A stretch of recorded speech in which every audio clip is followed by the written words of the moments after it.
Right over your heart. I pledge allegiance to the flag of the United States of America, republic for which it stands, one nation, under. Madam Clerk, could you call the roll? Yes, Mayor. Quorum is present for the City Council, Successor Agency, Housing Authority, Finance Authority, Parking Authority, and Joint Powers Authority. It's my understanding we have about 20. 50, Mayor. Yes, sir. And so Can't hear you, Mayor. You gotta put your mic to you. we want to do public comment. However, the time is going to be 2 minutes due to the large number of people that want to speak. For people that want to dial in for open session, you dial 888-251-2949 or 215-861-0694. And let's see, today is the 28th. The access code is 617-8183, pound, and wait 3 seconds and press pound again. So let's take the callers first. Operator, are there any callers? 2 minutes. Press pound 2. Once again, that is pound 2 if you would like to make a comment. I hope they can hear you better than we can. We do have callers, Mayor. Okay, how many do you think approximately? We have 3 callers in queue. No. Callers on the phone. Right, 3 callers on the phone. Okay, so let's take the callers on the line. Go right ahead. Okay, moving on to our first one. 2 Caller, minutes. your line is now unmuted. Hello, how's it going? Can you hear me? Yes, we hear you fine, sir. Thank you so much, Mr. Butts and City Council members. Thank you for taking the time. My name is Paul Ament. I'm a resident of Inglewood. I've lived here for 5 years. And I wanted to ask for the approval of the city council members, and yourself to allow short-term rental units for all properties in Inglewood, inclusive of single-family homes, and especially those properties Sir? with accessory dwelling units. Sir, what you're calling Yep. about the public hearing, aren't you? Are you calling in Yes, reference to the correct. okay, so what you're going to have to do, I'm going to ask you to wait until we have the public hearing, and then we'll take your Okay. comment then. So just stay on the line. Next caller? Okay. Moving on to our next caller. Caller, your line is now unmuted. Anything on the agenda, but not the public hearing? Yes. Oh, good afternoon. I was calling in regards to the short-term rental ordinance. Okay, that's a public that- hearing. We'll come back to that when we have the public hearing. Next caller? Moving on to our next caller. Caller, your line is now unmuted. I'm also for the public hearing. Right, and so then you'll call back in for the public hearing, or you can stay on the line, I guess. Next caller? All right, this is our last one in queue. Caller, your line is now unmuted. I was also calling for the public hearing. Okay, so then you just stand by, sir, and when we get there, we'll be glad to hear from you. Now, we're going to the library lecture hall. Are there any speakers that want to speak on the general agenda items, or are you all here just for the public hearing? No public comments, baby. Yes, sir. I understand how this works. No public comments are right now. No public comments are right now. Sir? I have comments besides the public hearing. Okay, we're going to have to wait until we call the public hearing. I have comments outside the public hearing, sir. What's that? I have comments outside the public I can't hear you, sir. You're going to have to get a little closer to the mic. hearing. Mayor Butts, I have comments outside the public hearing. Let's do this. Go right ahead. Oh, that's what I'm talking about. Reset my time, too.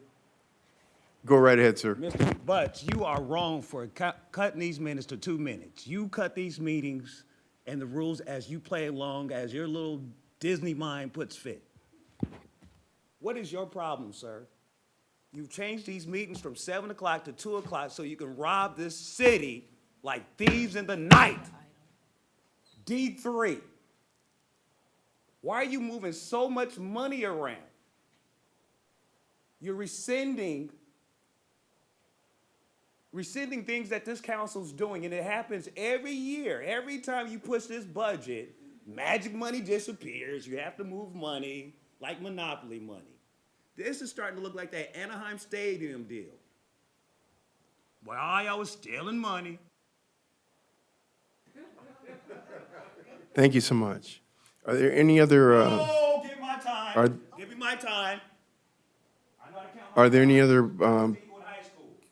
people present that want to speak on the open agenda? Y'all see this? He cut my time, right? You're done, sir. Cut my time, sir. You're a little out of order, sir. You're out of order.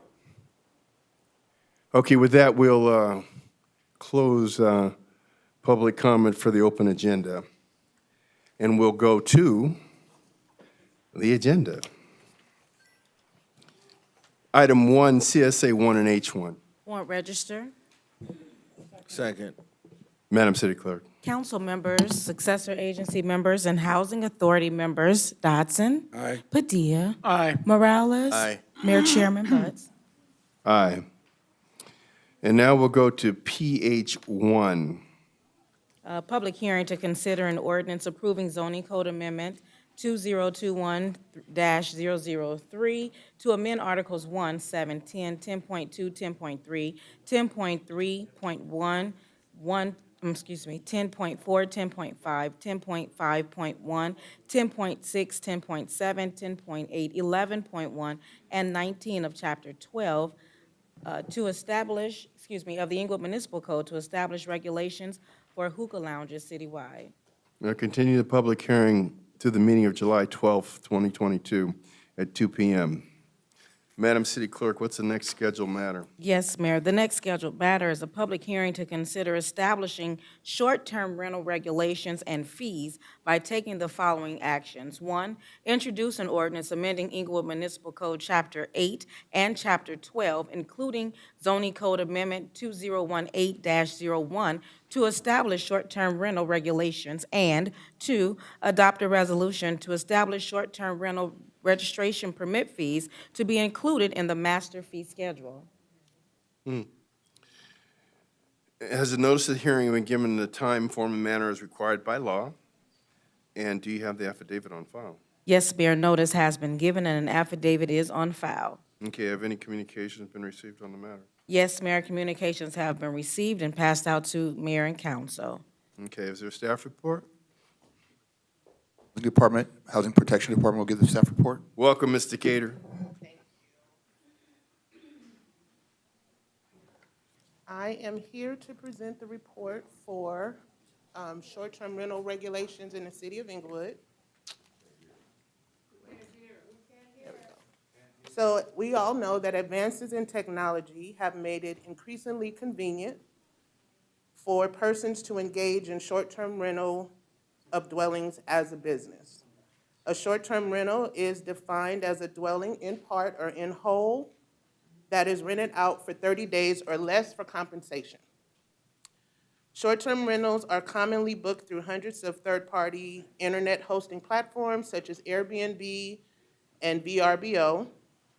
Guests may also book short-term rentals through travel sites such as Booking.com or Expedia, or they can book directly through the owner. There are approximately 500 short-term rentals in the city of Inglewood that account for over 800 listings. As of June 15, 2022, 326 warning notices have been mailed to those identified as operating an unpermitted short-term rental.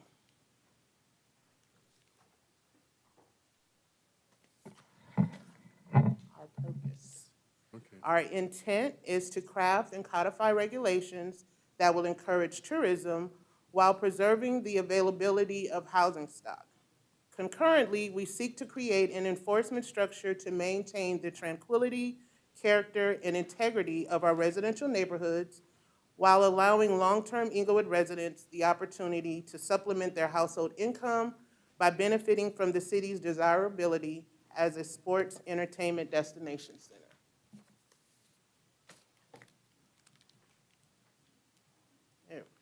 The proposed policies.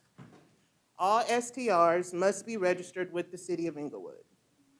Primary residents may be hosted or unhosted. Hosted means the owner is present during the booking. Unhosted means whole house rental.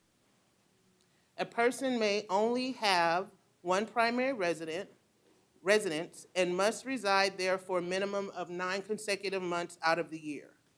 There are no limits on hosted stays. Unhosted stays permitted, but limited to 90 days per calendar year in blocks of 30 days or less. Vacation rentals must meet the following qualifications. Host must be an Inglewood resident for the last 10 consecutive years prior to submitting the short-term rental application. The host's primary residence must be in the city of Inglewood, and they must have owned that residence for the last 5 consecutive years prior to submitting a short-term rental application. The host must own the vacation rental for at least 365 consecutive days prior to submitting a short-term rental application. Only one unit can qualify as a vacation rental. This next policy or proposal to include duplexes, triplexes, and fourplexes. Okay, quick question. I'm sorry, Mr. Cater. The vacation rental, that goes for like whole houses that the host is not actually living in. That is right? correct. But that person needs to have lived in Inglewood for 10 years and owned the separate home for a year. And own their primary residence for 5. But if someone moved in 4 years ago and they're renting and they're living in the house that they're gonna rent, like, or on the lot or whatever, they're good still. One more time.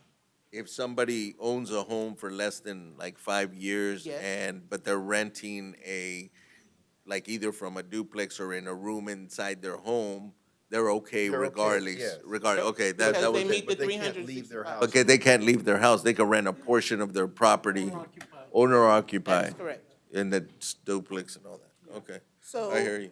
the proposal for duplexes, triplexes, and fourplexes, I believe, keeps the intention of the mayor and council when they are considering our mom and pop owners. But in order to, and allows them to make additional household income, especially with the impacts of the pandemic and, not really getting rent. And Well, the reality is what we're doing, it doesn't really have to be that dire. The reality is that what you're doing is giving people that own smaller apartment buildings the opportunity to do what people that have single-family residences do. And that's just fair. in addition to that too, yes. All right. So duplexes, triplexes, and fourplex owners must reside on the property and have one vacant unit to operate as a vacation rental. And let's be real clear about this, because I think that you have been, but you can't be an LLC, you can't live in another city and operate a short-term rental as a business. This is meant to, as best we can, to preserve access to housing for people that want to reside in Inglewood, and it's also meant to allow people that actually live in the city to be able to conduct these short-term rentals. But we do not want companies coming in, buying up properties, and making them short-term rentals and eroding the housing stock. Is that right? That is correct. All right. And the vacation rentals are limited to 90 days per calendar year. The short-term rental platform, if an owner uses a short-term rental platform, they must pay the city the transient occupancy tax of 15.5%. But the onus will always be on the owner to ensure that it's done. Registration. Every host desiring to obtain a short-term rental permit must file an application with the city of Inglewood, remit the annual registration fee, adhere to the rules and regulations set forth in the City of Inglewood short-term rental ordinance, and renew annually and maintain an active short-term rental permit and residential rental business tax certificate. Regulations and prohibitions. The following dwelling units are not eligible to be used as a short-term rental. Accessory dwelling units. Properties with 5 or more units on a parcel. There are no party houses. Short-term rentals remain subject to any restrictions and limitations pursuant to the homeowners associations, covenants, conditions, and restrictions. Short-term rentals operating in permit parking districts will only be allowed 1 parking permit per booking for off-street parking. Let me interject just a minute. When you said party house, a number of people listening to you will think that you're talking about a home that's rented out strictly to be a party, music, dancing, so on and so forth. In actuality, this term is much broader than that. It covers to be rented out for events as well. Is that right? That is correct. So you can't take your home and say, I'm going to be a baby shower home every weekend. I'm not going to make my home available on my block, bring in people to park for singular events that are a duration of 5 or 6 hours. That's not allowed under the party houses. All right, thank you. Owners of properties that have 2 or more units on 1 parcel must and are required to register with the Housing Protection Department, the initial program. All registration fees and penalties must be paid prior to issuing an STR application.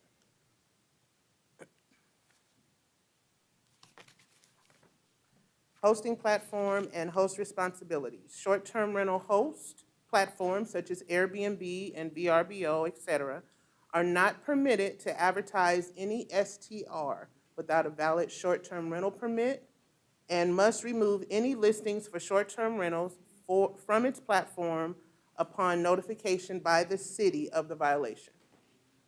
They are responsible to collect and remit transient occupancy tax and comply with all city TOT requirements.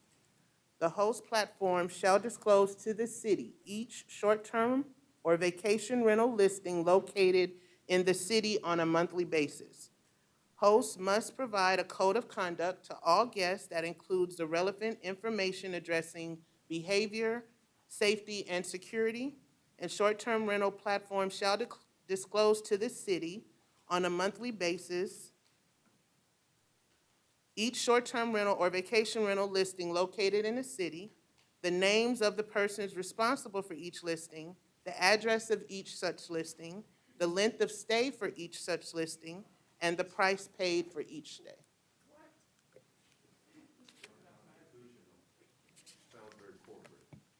Enforcement. Any action by a short-term rental host or owner that is an infraction is punishable pursuant to Government Code Section 36900. The city may issue and serve administrative subpoenas as necessary to obtain specific information regarding short-term rental or vacation rental listings located in the city.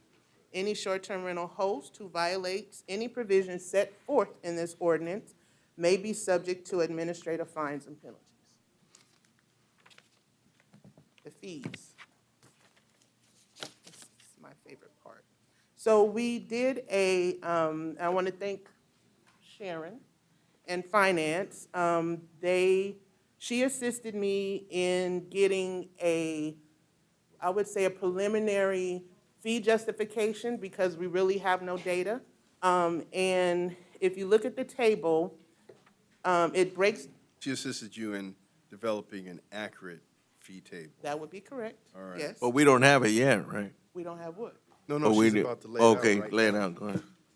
So if you look at the first table, that's not, it breaks down the different departments that will be assisting in processing a permit application. And then the second table is an estimate of the monies that will be needed to administer the program. And then table 3 breaks it down by each total fee cost based on the number of short-term rentals. So 500 short-term rentals, the total fee is $854.25. 750 short-term rentals, the fee is $724.18, and 1,000 short-term rentals in the city would garner a fee of $659.15.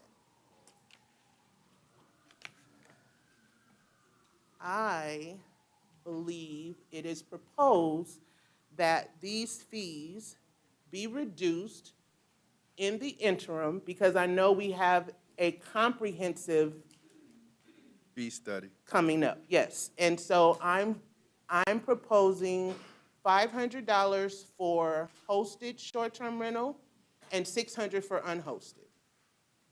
It's, We'll take that into consideration. Thank you. And then, of course, contact information for questions, Housing Protection STR@cityofinglewood.org. Our phone number is 310-412-4299.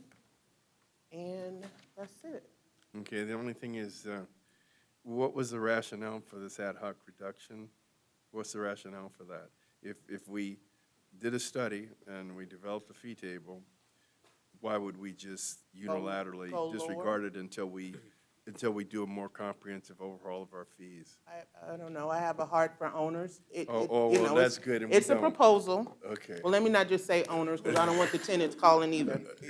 I think it would help if you gave us like a timeline as to how long we would go with that. That timeline, I would need to solicit from finance. Yeah, Okay. because I mean, it is reasonable that we could get information that would help us, but we just need to know like a date. Okay. The well, change in the, Mayor, the change in the fee, so that would be so that folks would have an opportunity to get everything lined up? Or some of the folks No. that think they're in a different position No.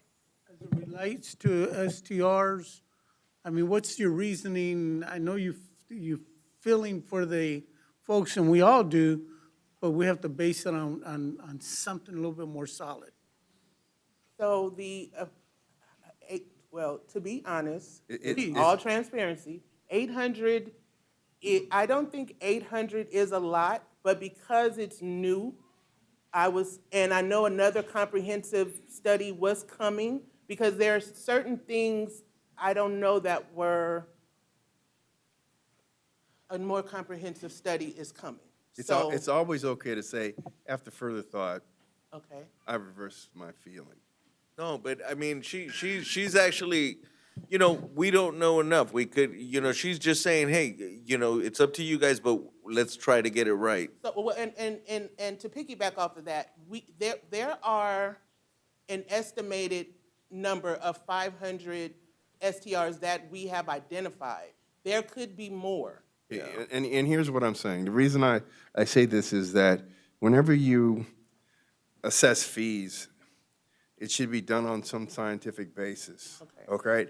And so when you said that we got it from finance, now that's a scientific basis. Now, if we do a further study and it could go up, it could go down, but we should never ask for money for people based on, and I'm not being facetious, on a feeling. It should be based on our best effort to scientifically assess what the costs are involved in administering a program. That's what it's And that's what I'm saying. Okay. All right? I'm not opposed to that. So $854 a piece. No, but just to go one, Go right because the ahead. mayor's absolutely right. But that's what I thought you were taking the time to assess. Like, how much does it actually cost us to go out there and do the And that's outreach and what make sure we finance- get it? And But that's, that's what she got from yeah, finance. That's what they've already done. But you're not done yet, is what it No, sounds what like. she's saying is there's a master fee study coming up for the city, and that might change. It might change it, yeah, and that was good enough for me, actually. And at that point, we would reconsider, right? Yeah, So yeah. so there's So it the makes sense. opportunity is, if information is presented from finance that our numbers need to be adjusted, then that's what this body would do. The body would look at it and say, you know what, now it's based on something solid that we can do. On a new study. On on a new study, solid, that we can say, okay, we're good with this because we have something to look at. That's all. So then I'm going to request that the resolution portion of this public hearing be pulled, and I can bring it back when we adopt the ordinance, so I can change the fees in the resolution. No, you won't change it. What you'll do is you'll bring us the best information that we have at that time.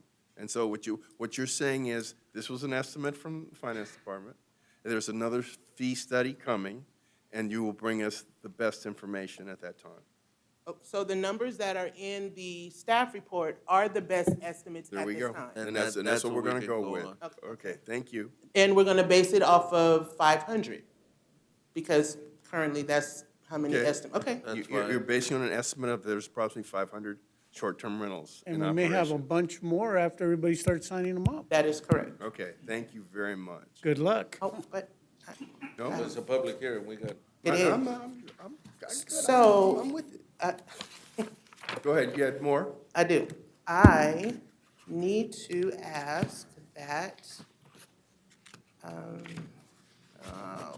here it is. That we make a couple of amendments to the ordinance. Section 8139, which are general regulations, states that short-term rental hosts must have resided at the dwelling unit for at least the last 365 consecutive days. I'm requesting that must be an owner is also included in that line. That's right. The second one is section 8-141, authorization and host responsibilities. States, accepts and agrees that the validity of a short-term rental permit is predicated upon obtaining and maintaining a valid short-term rental business tax certificate. I'm asking that it read, predicated upon obtaining and maintaining a valid residential rental business tax certificate. They don't need to do two different tax certificates. And you gotta add it and be current on the remittance of TOTs for the operation of the business. That, I was gonna get to that when I asked for Okay. direction. And then, for section 8-137, definitions, it defines a party house as a dwelling unit. I'm asking that the area around the house, meaning, people rent out their yards and that part be included as well. I'm sure there's a legal term for it. Well, the property at large. Exactly. The parcel. Okay, and the parcel be included. So you guys would have to take a motion to include those in the ordinance. So all of those changes, Mr. City Attorney, did you? Write 'em down. Write them down? I have the Okay, paper. so based on, Mr. Cater's, amendments, I move that we accept those amendments within the ordinance.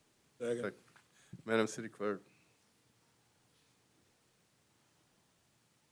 Council members Dodson. Aye. Padilla. Aye. Morales. Aye. Mayor Buds. Aye. Sorry, no questions? I'm good? I think we asked along the way. The only thing that I want to clarify, the reason that you said it had to be an owner, that prevents someone leasing a residence from operating it as a business when they're really a rental person. That is correct. Oh, that was just on the amendments. Now we're going, Oh, yeah. we haven't voted on, And the people haven't had an opportunity. yeah, all right. And, So, I'm sorry, Mayor, forgive me, I'm regurgitating. We've received, Alicia is overseeing the short-term rental portion of HP, because it's not yet a division yet. So her and her team, we've been fielding calls from owners who, the way the moratorium is written, it says no new short-term rentals. And I would like to get council direction on that, because their feeling is they're not, I got it. I was going to bring that up. okay, well then I'll sit down, and if you have any questions, I'll get back up. Okay. Okay, There thank go. you. So now, we're going to take public comment. So there were 3 people on the line that wanted to give comment for the public hearing. The time is 2 minutes. So operator, go ahead with the first caller again. All right, and once again, please press pound 2 if you would like to make a comment to raise your hand. Moving on to our first caller. Caller, your line is unmuted. Hello, am I the one that's being allowed to speak at this time? It's unclear the order.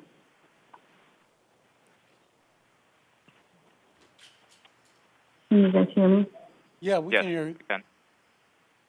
Okay, perfect. All right, my name is Stephanie Castaneda. I'm the local Central Valley Union High School District School Board member and lead for the Lennox Inglewood Tenants Union. I'm speaking on my behalf as a concerned community member. I would like to say, in terms of this short-term rentals ordinance, our communities are filled with generations of airport and hotel workers that have provided the opportunities for growth and development, not just to the city of Inglewood, but the city of Los Angeles.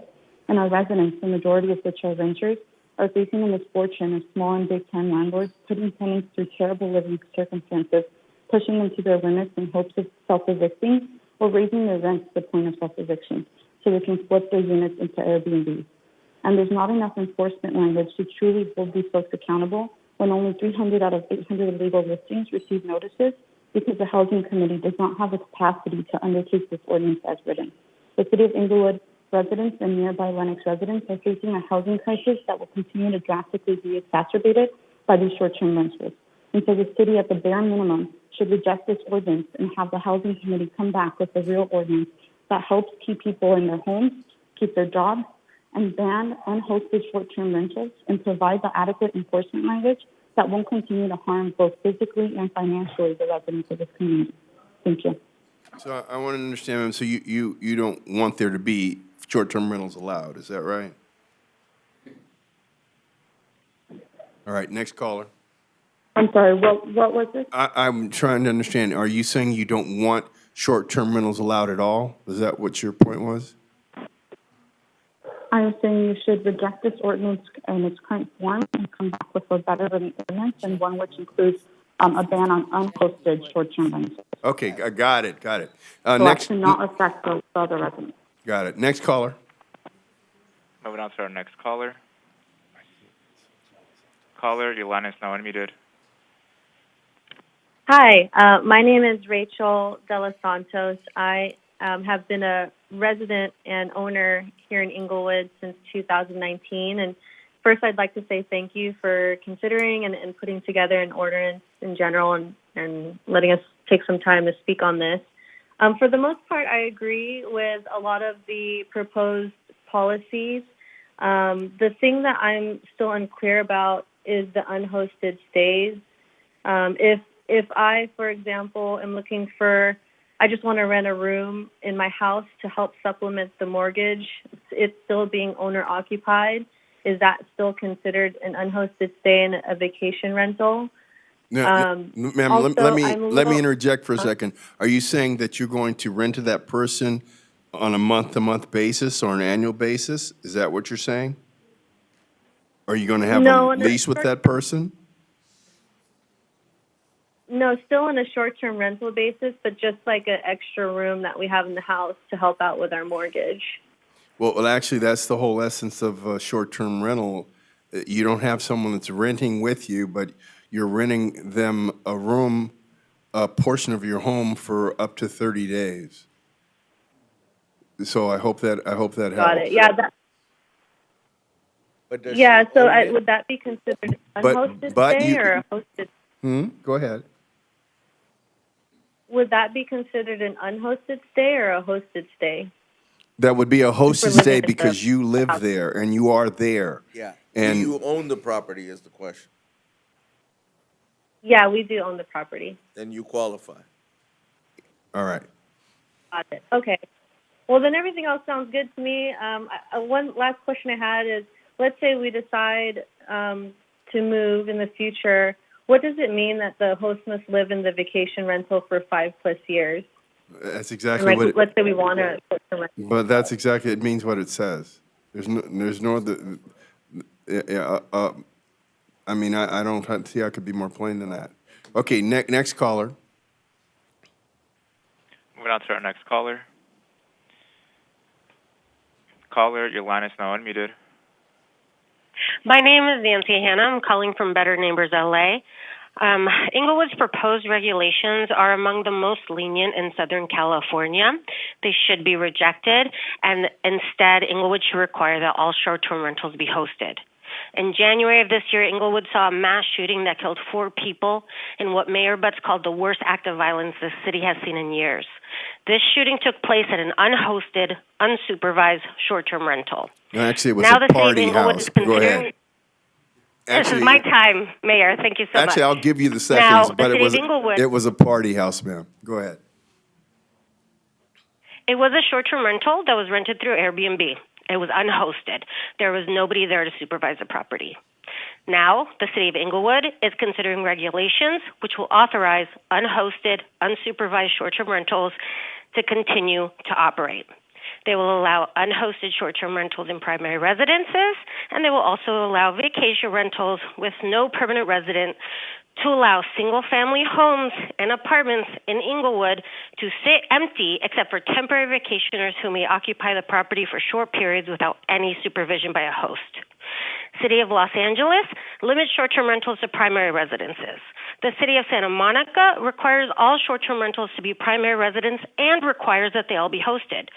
Mayor Butts, when City Council implemented its moratorium in response to the January shooting, you said that Inglewood was going to have protections even stronger than Santa Monica's. That is not what is reflected in these proposed regulations. Mayor Butts, fulfill your promise to Inglewood. Inglewood deserves protections at least as strong as Santa Monica's. Inglewood should limit short-term rentals to primary residences and require all stays be supervised by an on-site host. Thank you. Operator, any other callers? We do have more callers in queue. Go right ahead. Moving on to our next one. Caller, your line is now unmuted.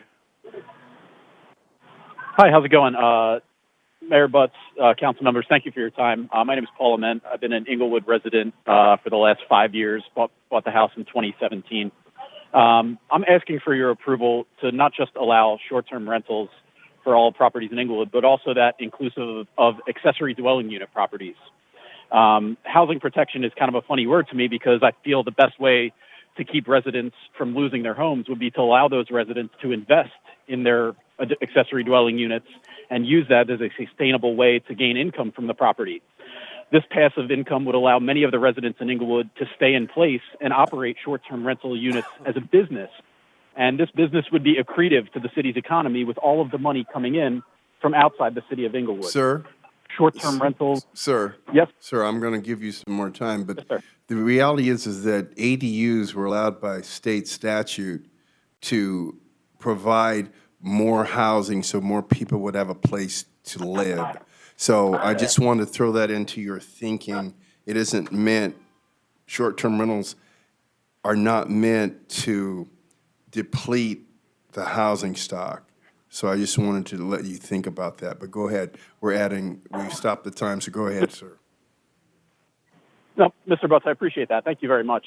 And to that point is that what better way to allow residents to stay in their homes than invest in a short-term rental unit on their own property? They can host these stays.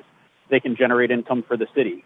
And just after a few items I wanted to point out here, $480, that's the amount of money I spent with Jehu Landscaping of Larch Street in Inglewood. We're paid to maintain the property's exterior.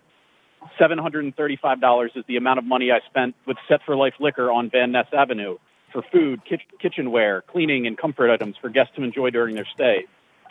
$1,340 is the amount of money I spent with Century Park Cleaners on Century for washing and cleaning linens of an Airbnb.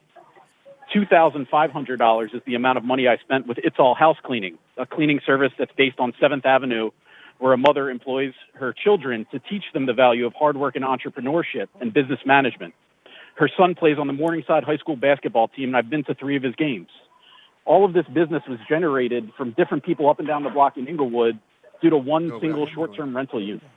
So please, Mr. Mayor, City Council members, include not just all properties, but accessory dwelling units as well to help keep residents in their home.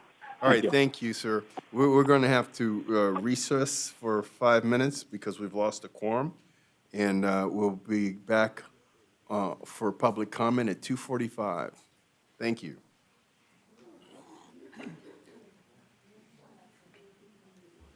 Testing, testing. Are you able to hear me, Mr. Mayor? This is Josh from ITC. I hear you so well, it's amazing. It sounds okay? Yes. All right, thank you very much.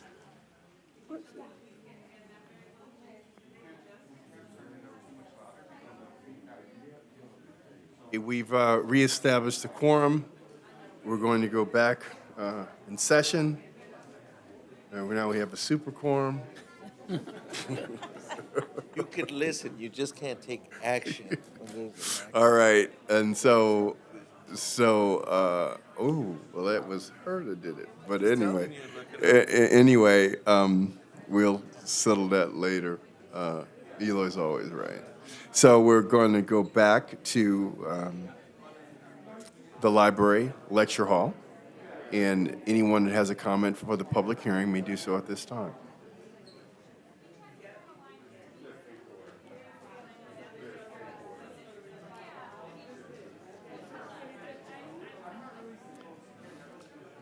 Public hearing, library lecture hall. Could somebody come forward?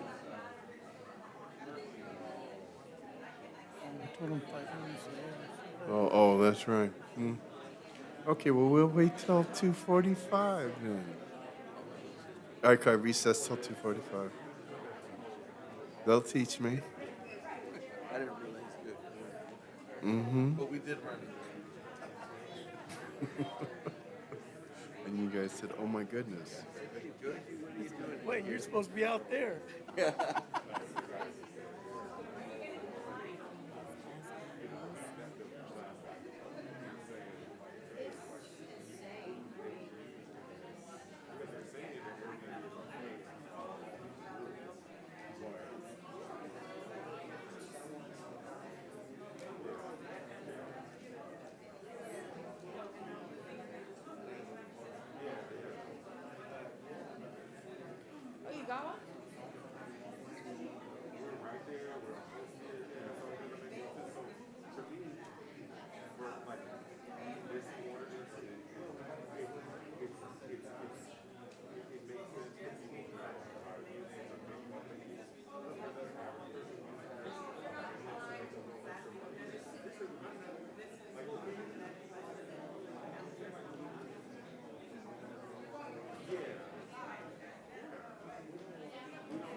Have any speakers in the library lecture hall that want to comment on the public hearing?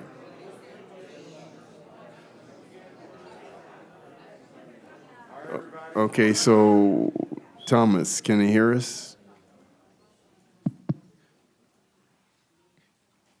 In the library lecture hall, can you guys hear us? Thumbs up? All right, so anybody who wants to make a comment? Come forward now. Good afternoon, Honorable Mayor Butts and council members. My name is Danielle Wilson, and I'm speaking on behalf of the 30,000 members of Unite Here Local 11, hotel workers, airport workers, food service workers, hundreds of whom live here in the great city of Inglewood. Short-term rentals hollow out neighborhoods. They turn our housing into luxury accommodations for tourists.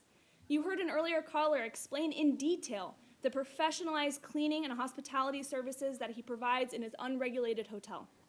Short-term rentals displace the jobs of hardworking hotel workers, and as we have tragically seen in this wonderful city, unregulated short-term rentals can threaten public safety. In the wake of the tragic shooting in January, Honorable Mayor Butts, you promised us that you would usher in very strict short-term rental regulations. However, what is before you today, Honorable Council members, currently allows unhosted short-term rentals and allows for vacation rentals to take housing off the market completely. Honorable Council members, our union is totally for people renting out a room in their house to supplement their income, but we cannot allow our neighborhoods to continue to be hollowed out by short-term rentals. So today we urge you to reject the proposal before you, which would allow hundreds of party houses to proliferate across the city. We need regulations that are at least as strong as Santa Monica's, if not stronger. Again, if one of our neighbors wants to rent a room in their house, we have no problem. But as we face an unprecedented housing crisis statewide for the working people here in Inglewood and our members who would love to live here and who work at SoFi Stadium, for example, we need to stop the bleeding and ensure that housing is for our neighbors who desperately need it. Please reject this proposal today and come back with meaningful regulations that will protect residents and workers alike. Thank you.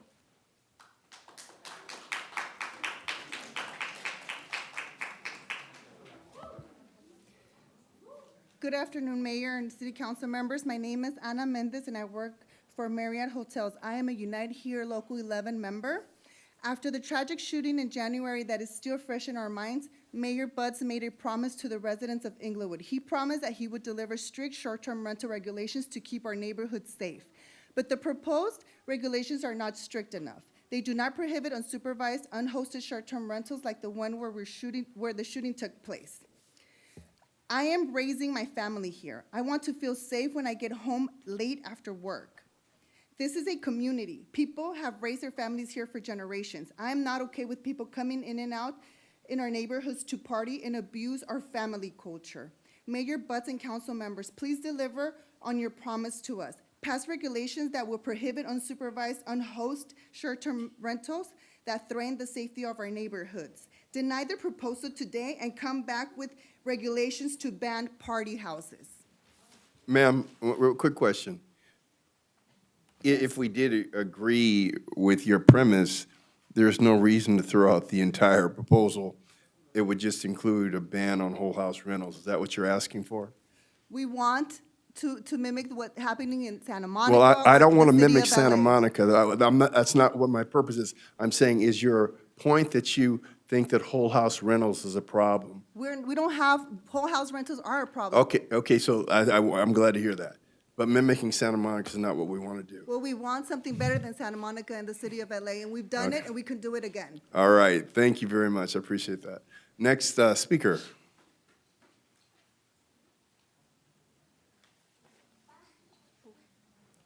Hi, Are you guys together? You're going to take 2 minutes together? I'm going to, my name is Jackie, I'm going to translate for her. I couldn't hear you, ma'am. You're going to take 2 minutes together, is that right?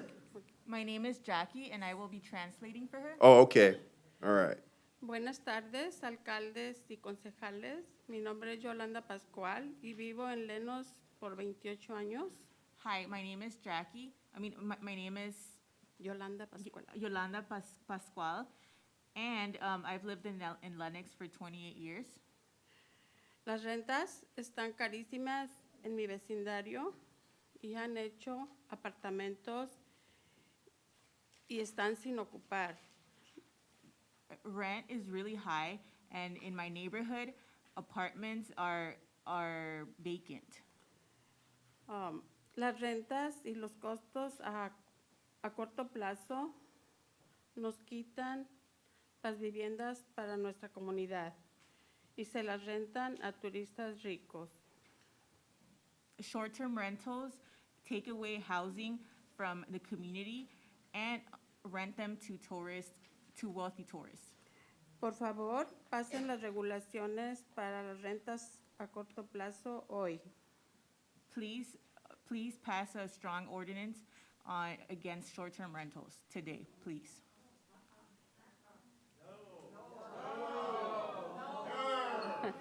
You know what, you guys in the back, that's rude. And what you do is you cut out the ability for you to be able to hear back there. So let's be polite, all right? Go ahead, ma'am. Thank you, that was all. You're very welcome. Bye-bye. Okay, next speaker.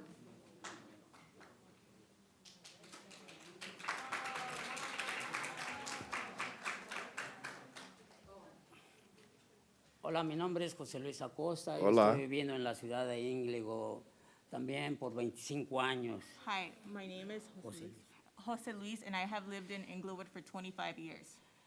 Nos llegó la pandemia, nos llegó el COVID-19, no solamente a este país, no solamente a este estado. The pandemic came and is here, and it not only here in the city, but in the entire world. Y no podemos culpar a nadie. En los hoteles despidieron muchísima gente, los negocios cerraron, en todos lados las escuelas perdieron mucho tiempo, hubo retraso en la educación. A lot of people from hotels, restaurants, and businesses were fired. A lot of businesses were closed. Sí, sí. Retrasados en la educación. Okay. Entonces, esto es solo información para aquellas personas que ignoran qué es lo que pasó. Pero ahora llega otra pandemia. Esta pandemia se llama Airbnb. And then another pandemic came, and it's called Airbnb. Son unos explotadores abusivos. No los estoy ofendiendo, los estoy describiendo cómo son con nuestros trabajadores. He said, it's abusive and exploits our community, and he's not trying to offend anybody. Los estoy describiendo cómo son con nuestros I'm describing them how they are. Nuestra gente, nuestra familia Our people, our han family. sido los que han sido explotados por el Airbnb. Sir, because you're being translated, we're going to give you an extra minute. Okay. Our workers and our people have been exploited by Airbnb. Hacen más cara la vida, poco a poco nos están sacando de nuestros barrios. They make life difficult and are kicking us out from our community. No ofrecen servicios como los hoteles.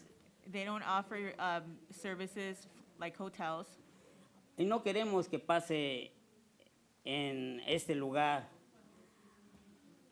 Okay. And we don't want this to pass here in the community. Okay. Did you take into account the fact that Inglewood doesn't have that many hotels? You did take that into account with your rationale, though, right? Okay. ¿Qué dijo?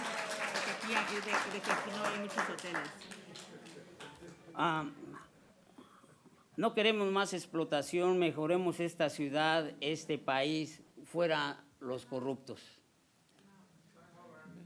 Last translation?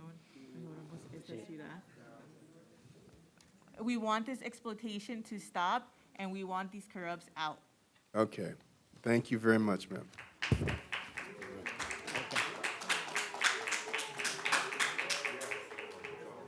Next speaker. Good afternoon, Councilman and Mayor Butts. My name is Gina Lofton. I own Lofton Sports. I have 6 Airbnb short-term rentals that are based on the demand for hospitality in the city of Inglewood that's desperately needed in the city of Inglewood. All of our short-term rentals were put in service prior to the short-term rental moratorium and have been successful without any issues since inception in 2019. As a matter of fact, Lofton Sports is my company that I own. I was approved by the Los Angeles Rams to buy 120 stadium seat licenses. That's 120 stadium seat licenses for the Los Angeles Rams and the Los Angeles Chargers based on this NFL-themed business model. All of my units are designed for the LA Rams and the LA Chargers. By you taking off of my ability to actually have a business, I will inevitably default on all of my obligations contractually to the LA Rams and the LA Chargers, as well as the Small Business Administration that I actually left to Nevada to get a PPP loan in 2020 when you did not open the stadium with fans. It hurt me financially with millions of dollars of losses. I request that the city of Inglewood grandfather all Airbnbs which have been in existence prior to the moratorium because we have made financial commitments and obligations that we cannot default on. And Honorable Mayor, I really do want to keep my business. There have been more businesses lost and closed due to the pandemic in LA County. Over 15,000 businesses have closed. I will permanently have to close my business, which is Lofton Sports, that actually caters to sports enthusiasts globally at SoFi Stadium. Thank you, Mayor Butts and council members. Thank you.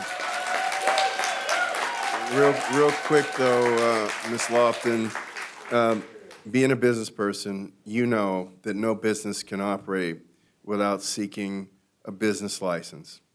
And the first thing that you do if you're going to open a business in a city is you contact that city and find out what the requirements are to operate a business. And so I have great admiration for your entrepreneurship and whatnot, but the reality is you had to know as a business person.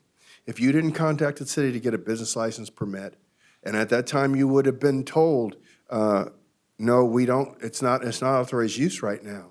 So I do feel for you. And as far as the Rams granting you those seat licenses, that has nothing to do with the city. And so I just want to make it clear. Mayor Butts, we I have, do wait a have- minute, hold on a second. We have great empathy for you. However, the reality is that if you open a business in a city, you have to contact the city, get a business license, and understand the parameters for what you're doing. And so I'm not going to extend your time, but I wanted you to just go away understanding that. And this is otherwise every body that could purchase property would purchase property in Inglewood, get a bunch of seat licenses, and we'd just be a city of a transitory people. And so I just wanted to let you think about that. So your time is up. But I'm willing to read anything that you might want to send to the council. I will send my business licenses. I do have business licenses, and I will send them in. All right. Thank you. Next speaker.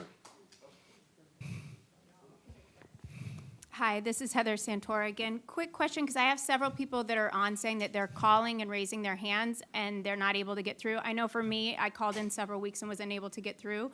So I'm just curious if you're still working through that line or what's going on with that. I also have something to say, but I'm just wanting to honor the people who couldn't come here in person. Okay, thank you. Go ahead with your comment. Okay, that was a question about whether or not they're going to get through. If not, they wanted to know if I could put them on speaker.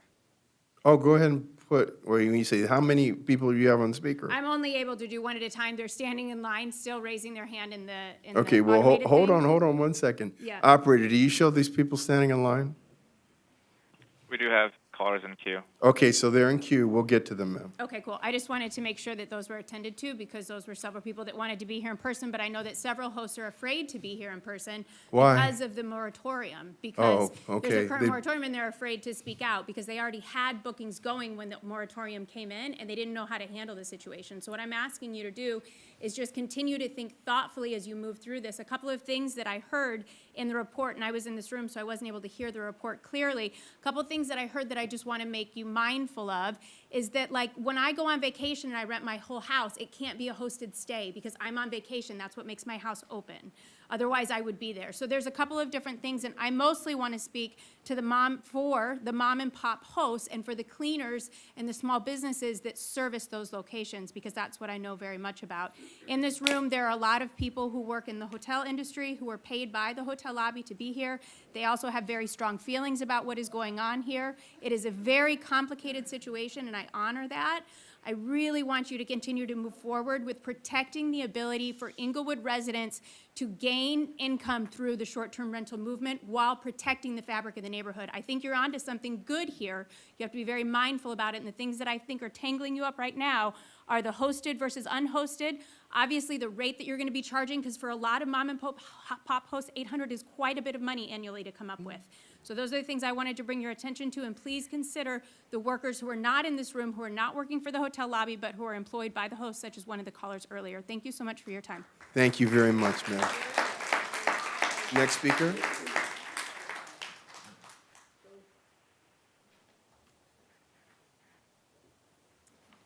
Hello, thank you, committee, for hearing my statement today. I am a long-term Ram fan. I have worked since the age of 15 to earn my 401k.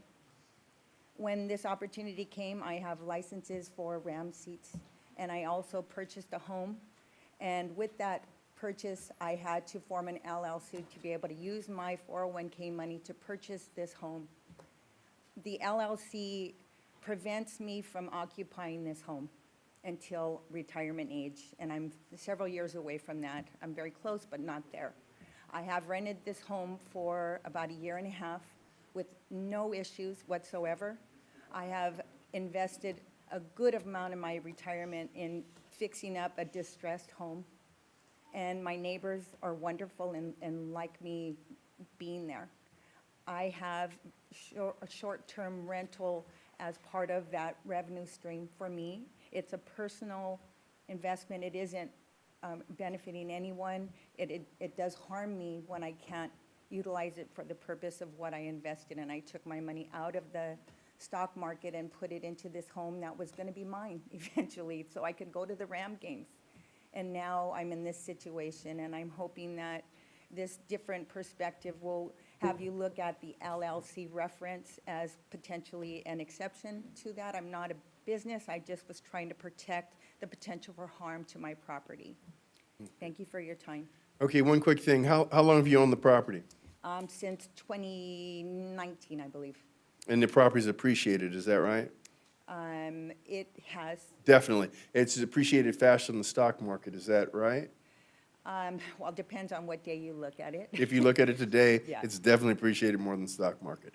And so here's what I want you to come away from this.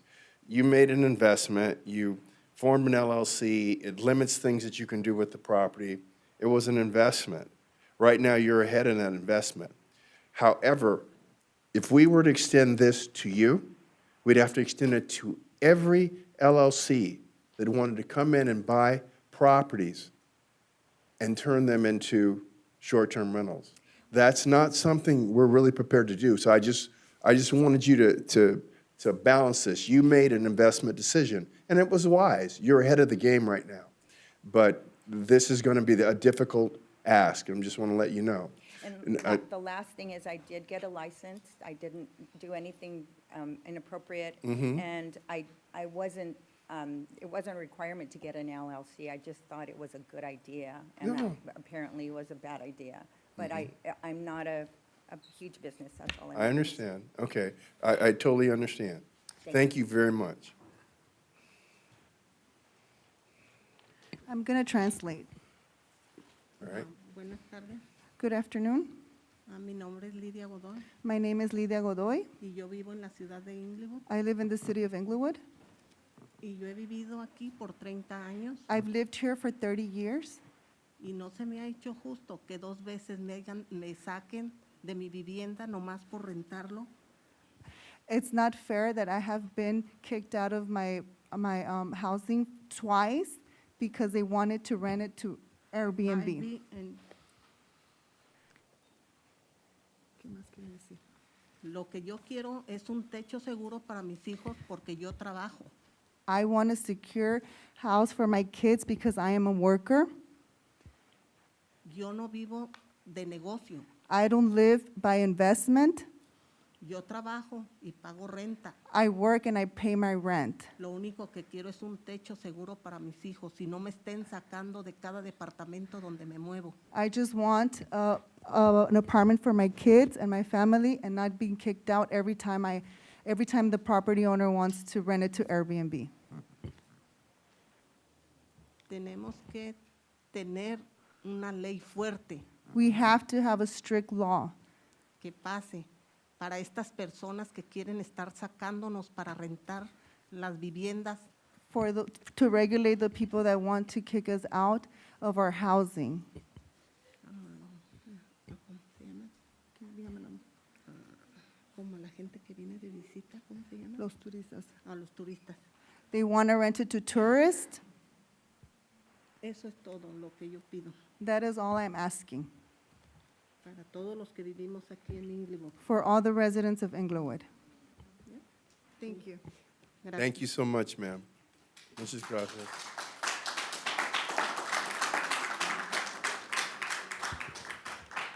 Buenas tardes a todos. Good afternoon to everyone.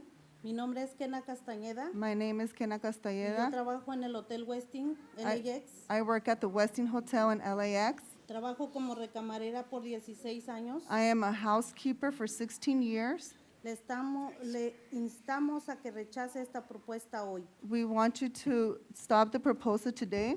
Los alquileres de corta duración son una de las peores amenazas para los trabajadores hoteleros. The short-term rentals are the biggest threat to hotel workers Porque se apropian de nuestras viviendas y se convierten en alquileres turísticos que compiten en nuestros puestos de trabajo.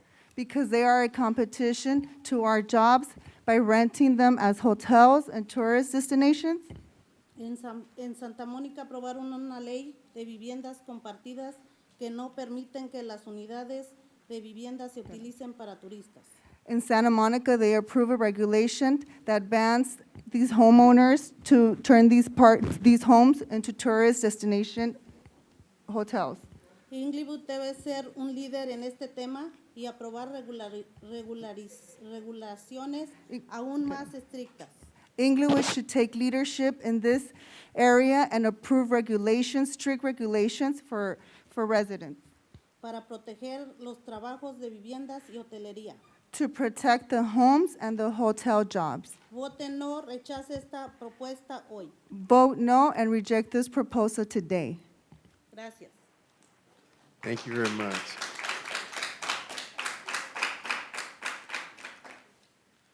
Hello, everyone. My name is Jen Weingarten.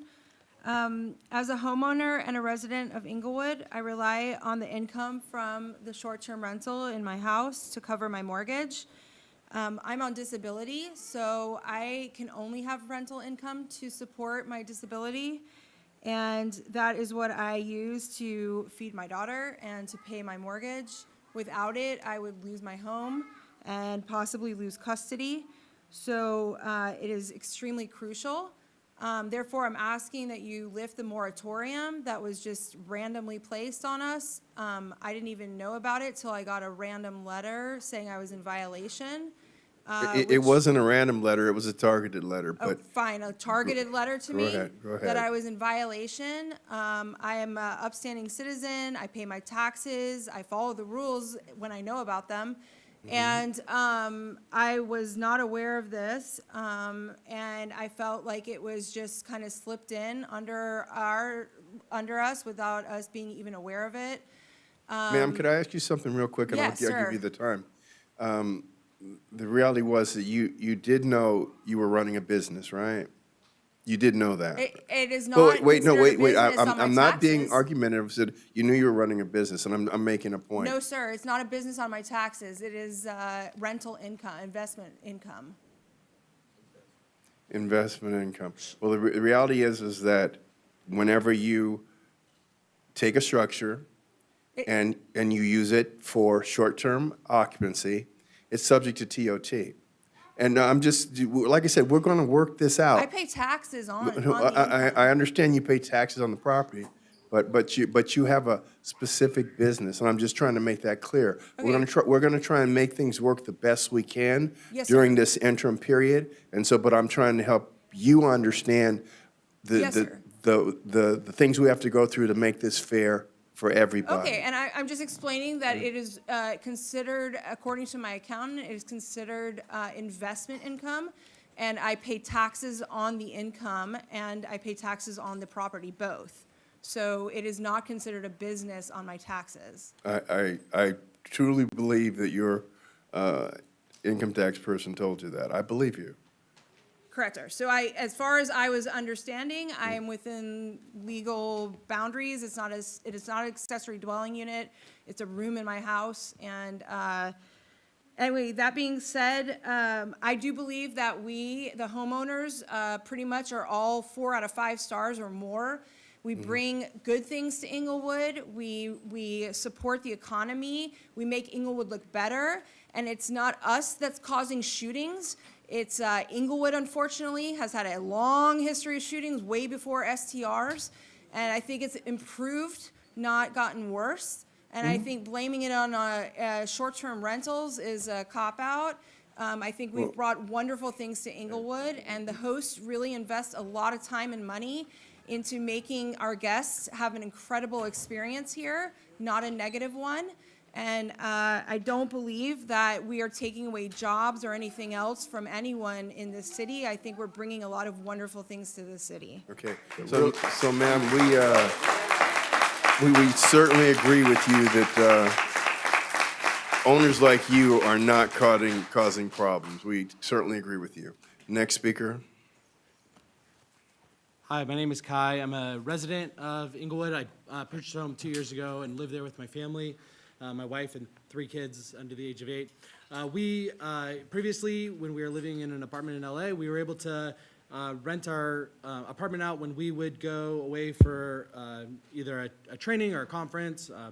My wife and I both work as youth pastors in the area, and so money is short, but we also make it work. So we get creative, and we put our house on Airbnb to try to pay for, utilities that are increasing, property taxes that are increasing, all the things. And so this current proposal does not take into account people like me that, want to use the technology of Airbnb to connect with short-term travelers who want to stay in someone's house when they're gone. It takes a lot of work on our behalf. We actually do all the cleaning ourselves even. And Did you say you live in the city, sir? Yes, I live in the house. You live in the house? Yes, And so, yes. so basically you want the ability to have a hosted short-term rental, is that right? Well, I live in the house, but I would be gone during my, conference or vacation or whatever. If there's a big event in town and I can get, some money for that, I'm going to take my kids camping because that's going to help pay, to buy them you new would clothes. still get 90 days to do that. Is that even unhosted? That would be unhosted? Yes, correct, as long as that's your primary residence. Okay, so my concern is that for $800, that's a very high fee. LA splits the unhosted or the long-term professional year-long hosts pay close to $800 or $1,000, but the under 90 days people pay like $100. And why that's good is because it's going to be when Inglewood needs a lot of places, like when we have the awesome events that we have, it's going to give us that chance to recoup all that revenue, like in tax revenue and stuff. So we want a good policy that can get a lot of people, even just to try it, whether it be for a weekend or for a week. And if they have to pay $800, that's going to discourage a lot of homeowners who are just like, well, maybe I'll try it because I need to, pay for this trip or take care of my kids' college tuition. Sir, what was your name again, sir? My name is Kai. Okay, I want you to just think about this. You've made some very good points. However, the city of Los Angeles has 4 million people. hundreds of thousands of residences. It's not comparable to say, this is what Los Angeles does. People like to do that. But what we have to do is figure a policy that's fair to all of our residents, including those that want to do short-term rentals. And so that's why we're sitting here taking in this public comment, and I don't think $100 is the right number. Sure, probably not. I would also just say But that there's the thing economic about it is, activity I'm and gonna tell you, sales tax we hear generated. you, and it looks like for the most part, you know, you're operating as eventually you'll be able to. It Even sounds though I like haven't it. lived there for 5 years or owned the place. Correct, as long as That was it's your. Okay. 365 days. Actually, that's if he's hosting, if it's less than 10 years, right? Yeah, but listen, But if but he has to have lived there 365 days. Which I have, yeah. To do this. Okay. You're good. Thank you very much. All right, thank you, sir. So far, we haven't passed it yet, but that's what's presented. Next speaker. Hi, good afternoon, Mayor and Councilman. My name is Anthony Osuna. I work at LAX Airport for about 9 years. I was born and raised all my life in the city of Inglewood, and I'm actually 28 years old. And it hurts me to see friends and neighbors moving out because of rent keep going up, honestly. And I feel like it's a survival mode, and sometimes I feel I'll be next to go out or get moved out, stuff like that.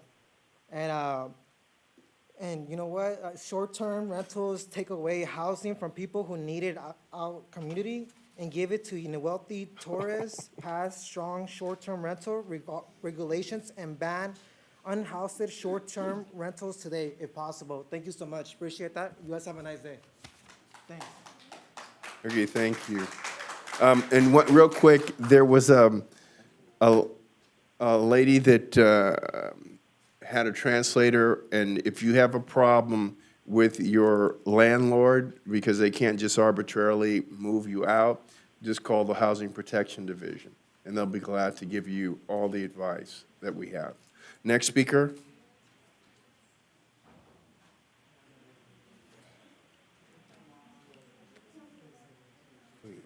Good afternoon, Mayor and council members. Hi, my name is Tony Calderon. I work with Concord Collective in LAX. I lived here in the city of Inglewood for 4 years, and I'm a member of Local 11. And I'm here today to ask you guys to reject your proposal for today. This past year, my rent went up, and I heard from my coworkers as well that their rent doubled up. I had to even pick up a second job because I can't even afford the utilities and the rent. At the moment, my own sister, she moved out of the state because rent was getting out of hand at the moment, and I'm just worried I might be the next person, honestly. And honestly, we just need better regulations in the city of Inglewood in terms for short-term rentals. Otherwise, the same people working for the city are the same people that are gonna move out of it. The same people that are working in it and living in it are gonna move out. Like, honestly, you guys need to prioritize on the community before the tourism, because without the community, there is no Inglewood. Thank you. Thank you, sir. Next speaker. I'm going to translate. Buenas tardes, mi nombre es Nancy Navarro Good afternoon, my name is Nancy Navarro. y yo vivo en Inglewood. I live in Inglewood. Yo he trabajado como empleado en hotel por 11 años. I am a hotel worker for 11 years. Las rentas de corto plazo es una de la peor amenaza para nosotros los trabajadores de hotel. The short-term rentals are one of the biggest threats for hotel workers Porque toman nuestras viviendas y las convierten en rentas para turistas y compite con nuestro trabajo. They take our homes and they turn them into hotels for tourism, and that competes with our jobs. En Santa Mónica pasamos un home sharing, In Santa Monica, we passed a home sharing law. ley que no permite unidades de vivienda ser utilizadas por turistas. It prohibits homes to be utilized for tourists. En Inglewood debería de ser un líder en este caso y debería pasar un reglamento más fuerte Inglewood should take leadership in this case and pass a regulation, a stronger regulation para proteger nuestras viviendas y To- trabajos de hospitalidad. to protect our tourist jobs and our homes. Vote no a esta propuesta. Please Gracias. vote no to this proposal. Thank you so much.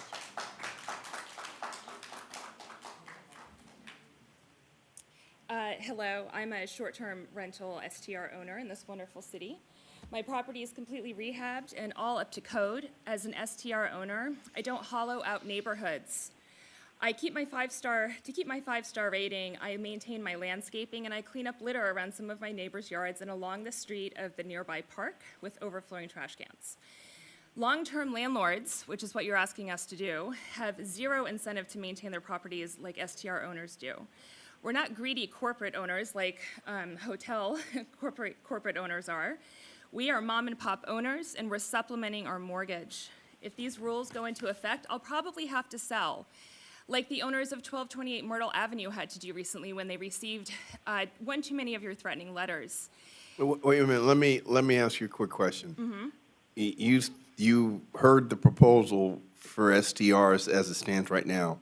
Those rules you said are going to make you have to stop? Or are you Yeah. talking about for the moratorium? This, without STR income, I'm probably not going to be able to afford my mortgage. Okay, but I'm asking you again, are you speaking right now when you said you're going to not be able to pay your mortgage, are you talking about the moratorium? Or are you talking about the proposed rules for operating short-term rental? I'm talking about both.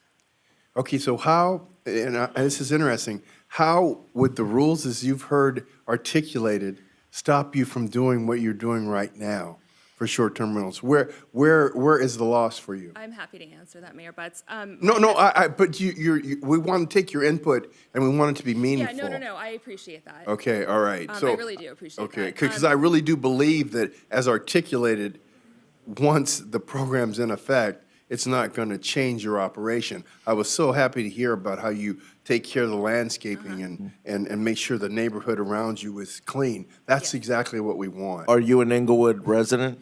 I am. My husband works in the entertainment industry, and we, because of his job, he's also a union member. So, I think we can all, we can empathize with each other here. And, like they don't want to lose their livelihood, we don't want to lose our livelihood either. So it kind of, goes full circle there. My husband works in the entertainment industry, and we have to relocate anywhere from 3 to 9 months of the year.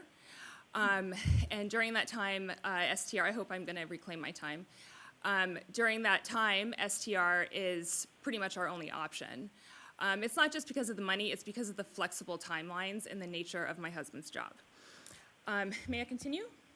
Well, I don't know that I took that much time, but I'll be glad to give you 30 more seconds. But I just want to make sure you understand that what we're here to do is consider the adoption or modification of the regulations as presented. And I want to see if you understand that you seem to be operating within those guidelines. And so I'm asking you, are you asking that we approve this, or are you asking that we not approve it? I am asking that we are allowed more than 90 days as a resident. See, I knew you were going to get to the get. To rent our home. I mean, I don't think I was beating around the bush too much there.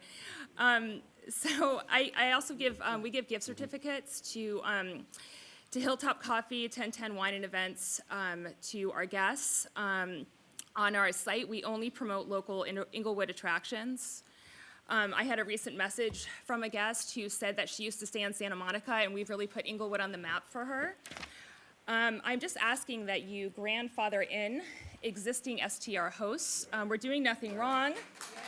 We're doing nothing wrong. We are all responsible and respectful neighbors. We're all 5-star hosts, as I understand it, 4.5 to 5-star hosts. We have done nothing wrong here. Thank you. Thank you. Could I ask you one question, ma'am? Go ahead, sir. Hello, my name is Philip Davis from the Council District of 2.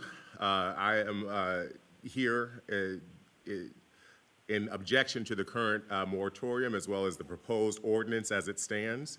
I would like for both of those to be dropped immediately.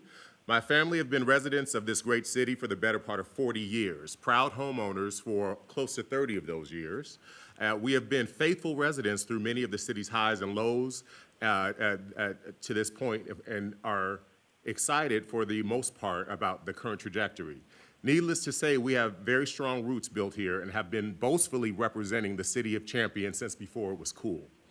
However, with all that pride comes the shock of our beloved city turning against the very residents who helped shape the culture of which it has become. We are not some large corporation seeking to rake in copious amounts of money. We are simply long-term residents looking for creative ways to help stay afloat in a city that is becoming more and more expensive to simply live. To be clear, the issue that I most take objection to is the proposed ordinance is as follows. Section 8-139, that's number 5, the accessory dwelling unit may not be used as a short-term rental. This is one of the main reasons for us converting our space into an ADU and went through the painstaking process of getting all the permits. It was also lauded by the Building and Permits Department at the time. When we called to ask about this recently, it was suggested that we either rent out a room in the main house or move to the ADU and use the entire main house as a short-term rental. I ask, what sense does that make in a global pandemic to encourage one of your senior disabled residents to share their space with strangers or to uproot 30-plus years and move? I ask you to reject this ordinance and lift the moratorium. I want to briefly just talk about our experience with the short-term rentals and how it has been such a help during recent trying times. The bit of income we've been able to make from short-term rentals has allowed us to ensure that my widowed mother of a U.S. veteran who is on a fixed income was able to adequately pay for her mortgage, buy groceries, Sir? and help keep herself. Sir, you're at time. I wanted to ask you a question, though. Yes, please.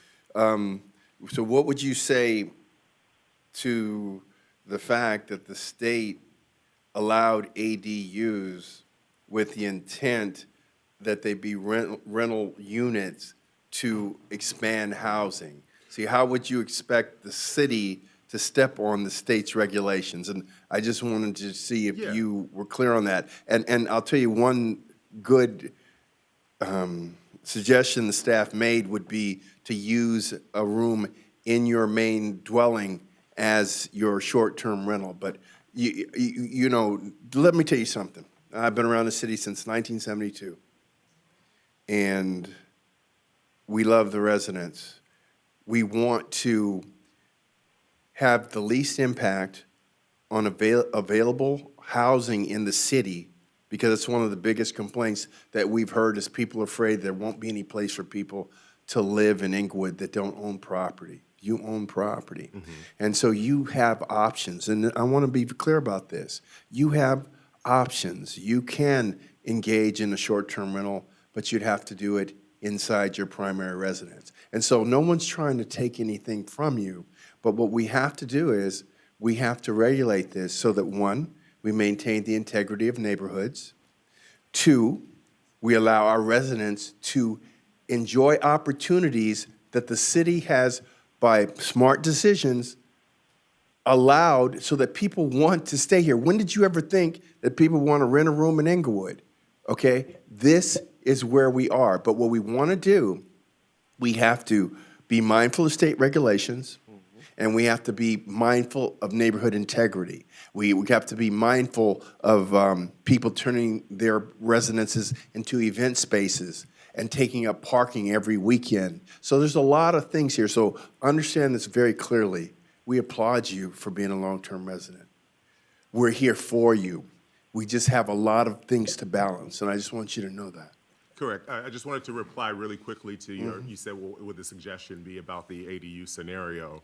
I would say the same thing that I would say about all of the new buildings that are being built in apartments that are condos and housing that's going up that people are buying and trying to rent out. If it applies to one, it should apply to all. I agree with you. That's what I would say. Okay, And so, but I appreciate for your time in listening to us, but again, I just want to go on record saying that that I would like for you to lift the moratorium and reject the current proposed ordinance. Okay, so let me tell you something. The moratorium will be lifted, and it'll be lifted within like the next 60 days. As far as, however, we don't intend to throw out the baby with the bathwater. All right, thank you, sir. Thank you. Buenas tardes. Good afternoon. Buenas tardes. My name is Rocio Aguirre. My name is My name is Rocio. I have lived in Inglewood for 20 years, and I don't agree on short-term rentals. Short-term rentals. Díganlo en español. De nuestras viviendas. I don't agree with short-term rentals being Corto plazo, a corto plazo, en vez de rentarse a nuestros vecinos, ¿qué? perdemos nuestra comunidad. Perdemos nuestra comunidad. So she is not for short-term rentals because she does not want to lose her community. Protejan nuestros vecinos. Please protect our neighborhoods. Rechazando Reject the las proposal that rentas you a corto plazo hoy.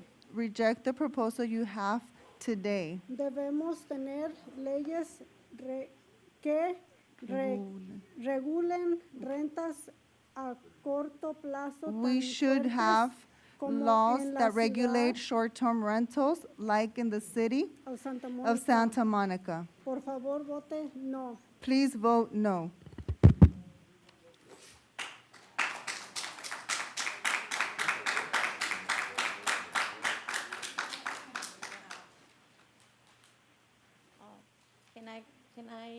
Somebody, help me with translating, please? Translation?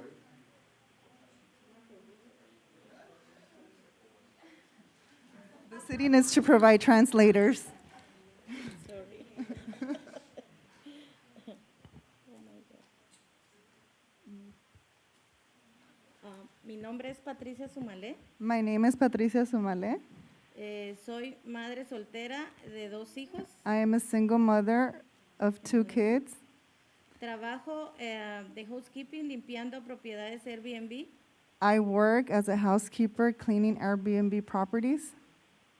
Y quiero contarles que esto ha sido una gran oportunidad para mí, This has been a great opportunity for me ya que puedo cuidar a mis hijos y estar pendiente de ellos. because I can care for my children and be on standby for them Por la flexibilidad del horario, because of the flexibility of the schedule. mi hija se enferma mucho de asma My kid is constantly getting sick with asthma, y me llaman con frecuencia de la escuela. and I get calls frequently from school. Y en este trabajo puedo irla a recoger. With this job, I have the flexibility to go pick her up. No tendría esa oportunidad en otro trabajo. I would not have the opportunity in another job. Este trabajo me ayuda This job helps me porque tengo limitaciones de hablar inglés because I have limitations with my English y language. también And I creo que no soy la única persona. also think that I am not the only person. Hay muchas personas que trabajamos en la misma actividad. There's a lot of people that work in the same activity. Mi hijo ya aprendió también el trabajo My kid also learned the job, y ahora trabaja administrando propiedades y puede estudiar a la vez. and now he administrates properties and studies at the same time. Espero puedan encontrar una solución I hope that you find a resolution para que todos seamos beneficiados. so that we all be benefited. Gracias. Thank you. Gracias.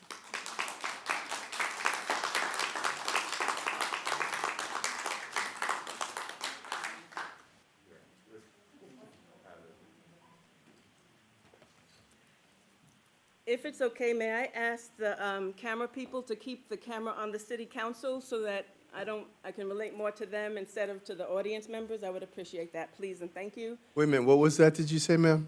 To request the camera person to keep the picture on the city council instead of us seeing the audience. That would be my request. And I'm already at 15 seconds, so if you don't mind, I'm going to keep going, okay, guys? No, we'll give you your time back, okay? Thank you.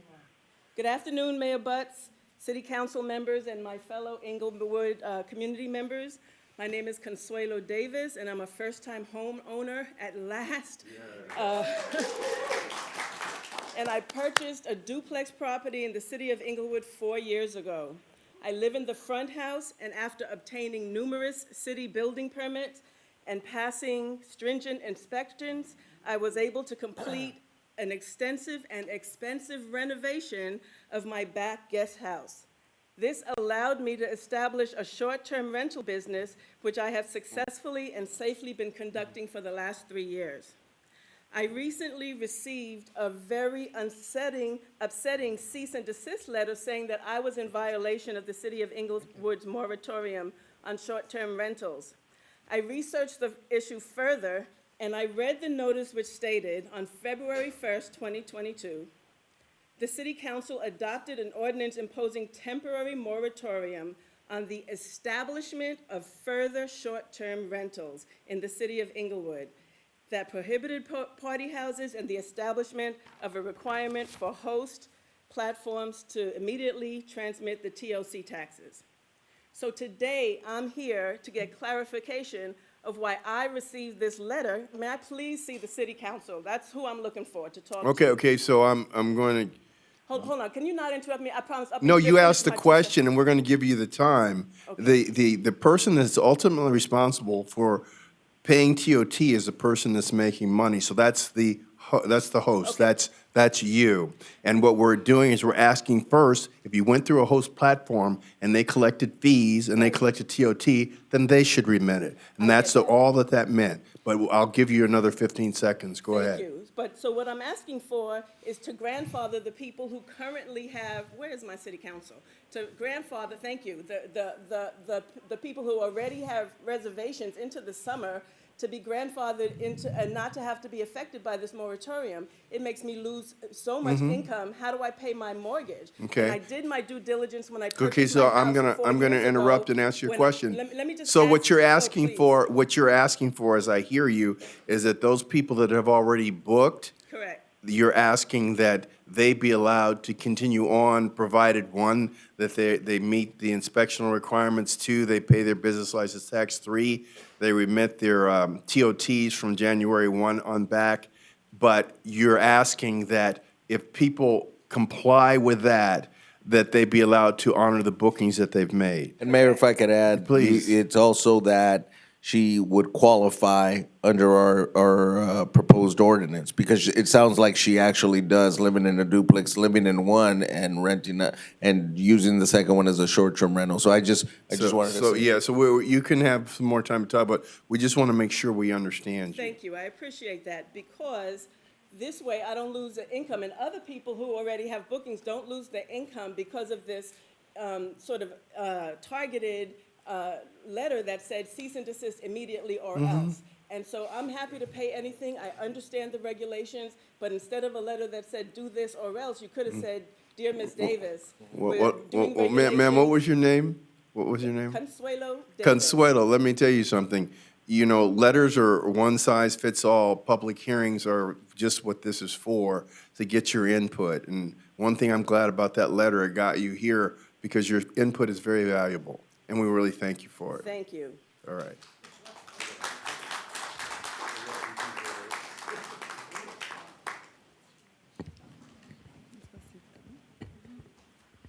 Buenas tardes al alcalde y concejales de Inglewood. Good afternoon to the mayor and the city council members. Mi nombre es Angélica Guerrero. My vivo name con is la ciudad de Angélica Inglewood Guerrero. I live in the city of Inglewood. Y trabajo en el Hotel Four Points. Tengo trabajando 7 años I work at the 4 Points. I've been there for 7 years. y en mi cuadra hay 3 casas que están rentando como BRBs. In my block, there's 3 homes that are being rented as Airbnb. Y como vecinos nos está afectando demasiado porque bloquean los driveways. Cada fines de semana se rentan. Every weekend, all my neighbors and I are blocked. Our cars get blocked. Our drivers get blocked. Y vote no vote no y rechace la propuesta. I'm asking you to vote no and to reject the proposal. Thank you.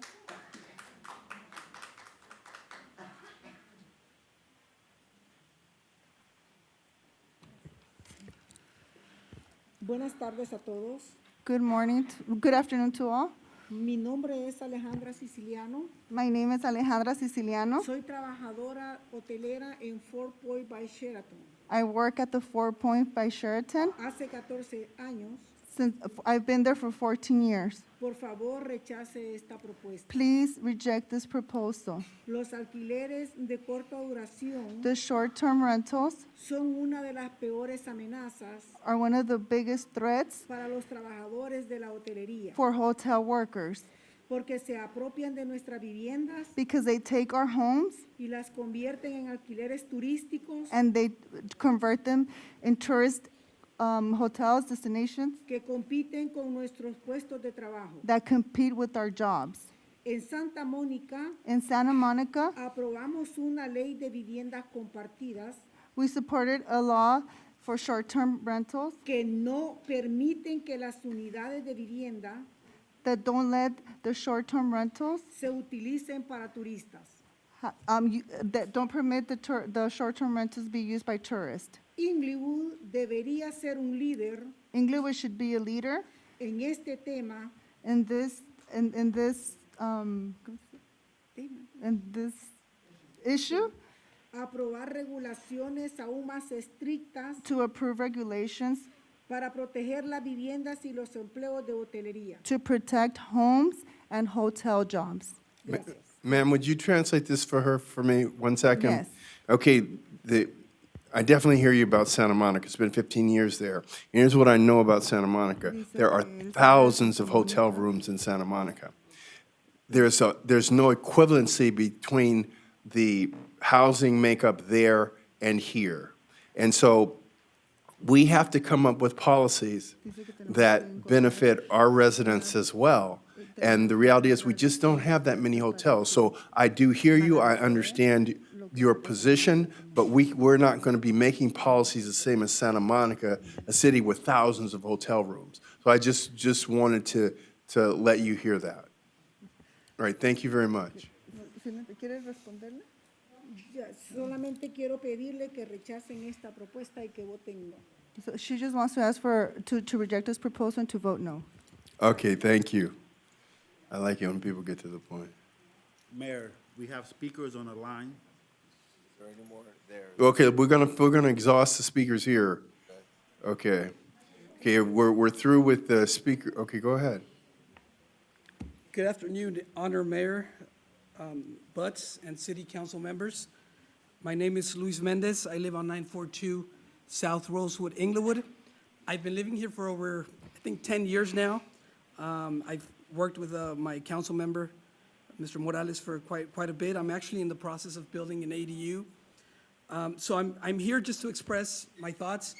I see some of my neighbors here, and I completely empathize with them and everyone who's been up here as well, because I understand that for a lot of people, this short-term rentals work for their families and whatnot. But I've been hearing you express that you want to be mindful, that the city wants to be conscientious and keep in mind of the fact that, we do have a strong community here. I have 2 daughters. I've been here. I am not planning to go anywhere. In fact, this is why I'm building and I'm staying in the city. I like what we're doing. I like the direction that we're taking. But I also recognize, and I've expressed this in the past, right, that we can be very bold, and that I hope that this body takes bold action and be progressive on these issues. I hear you saying that that we want to be mindful, that we want to keep the integrity of the community, and I think that one of the best ways to do that is to reject this ordinance, go back to the drawing board, and really look at ways to keep and maintain this beautiful city the way it is, right? If it were up to me, I don't believe in these short-term property rentals, but I recognize that a lot of people use it for whatever, for their family or whatnot, and you've expressed this, the importance of this and whatnot again, but I hope, ideally in my mind, that you reject this ordinance, and that at the very least, you keep those in mind, you keep us in mind, those of us who've been here for many years as well, who have families, who are not planning to go anywhere, and who want stability with our neighbors, in our communities, in our streets, in our neighborhoods. Okay, sir, what was your name again, sir? Luis Mendez. Luis, let me tell you something. You make a bunch of excellent points. But I want you to consider this, that there's a lot of people that are long-term residents like you, and they've been through Inglewood in the worst of times. You know, the Lakers and the Kings left in 1999. The racetrack attendance fell to about 1,000 a day when they allowed off-track betting. And, you know, the farm closed, and we had sinkholes and so on and so forth. And then we built the city back up.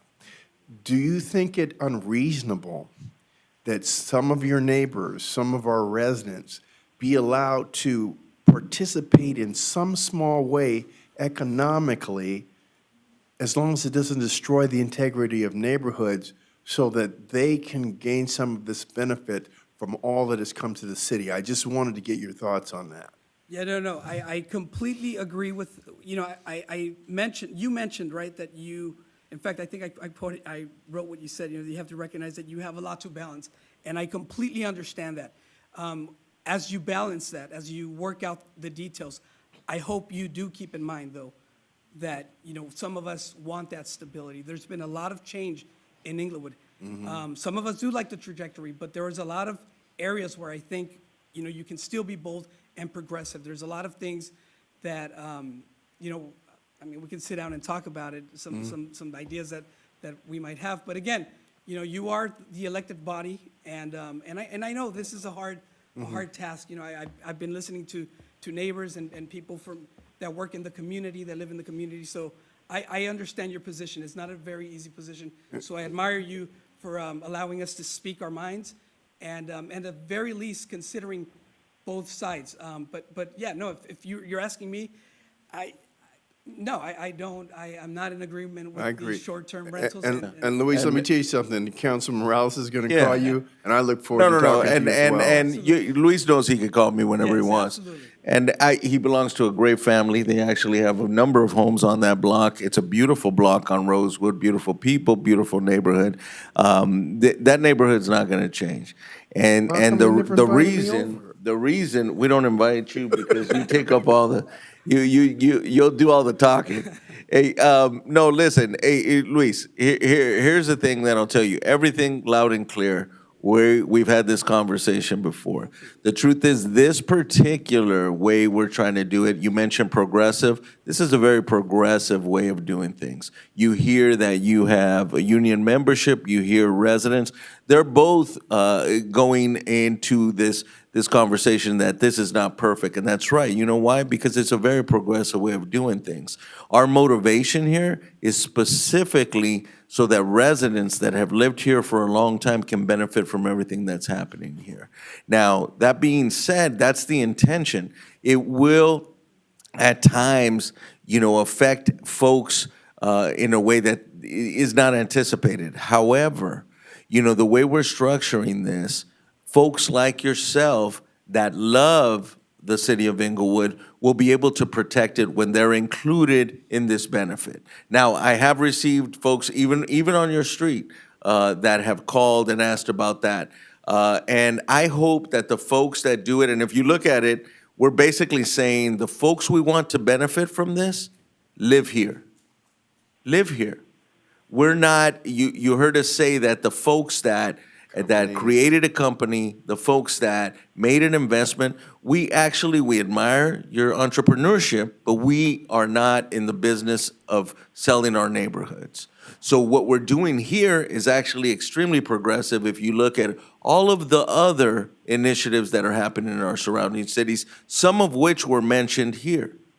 This one's motivated by our residents, and they're benefiting from it. The others are motivated by other interests. And that's what, and like I said, Luis, you know how I feel about you guys on Rosewood. You call me whenever you want, but that's what we're trying to accomplish here. I appreciate you allowing me to speak, and I appreciate you giving me your point of view.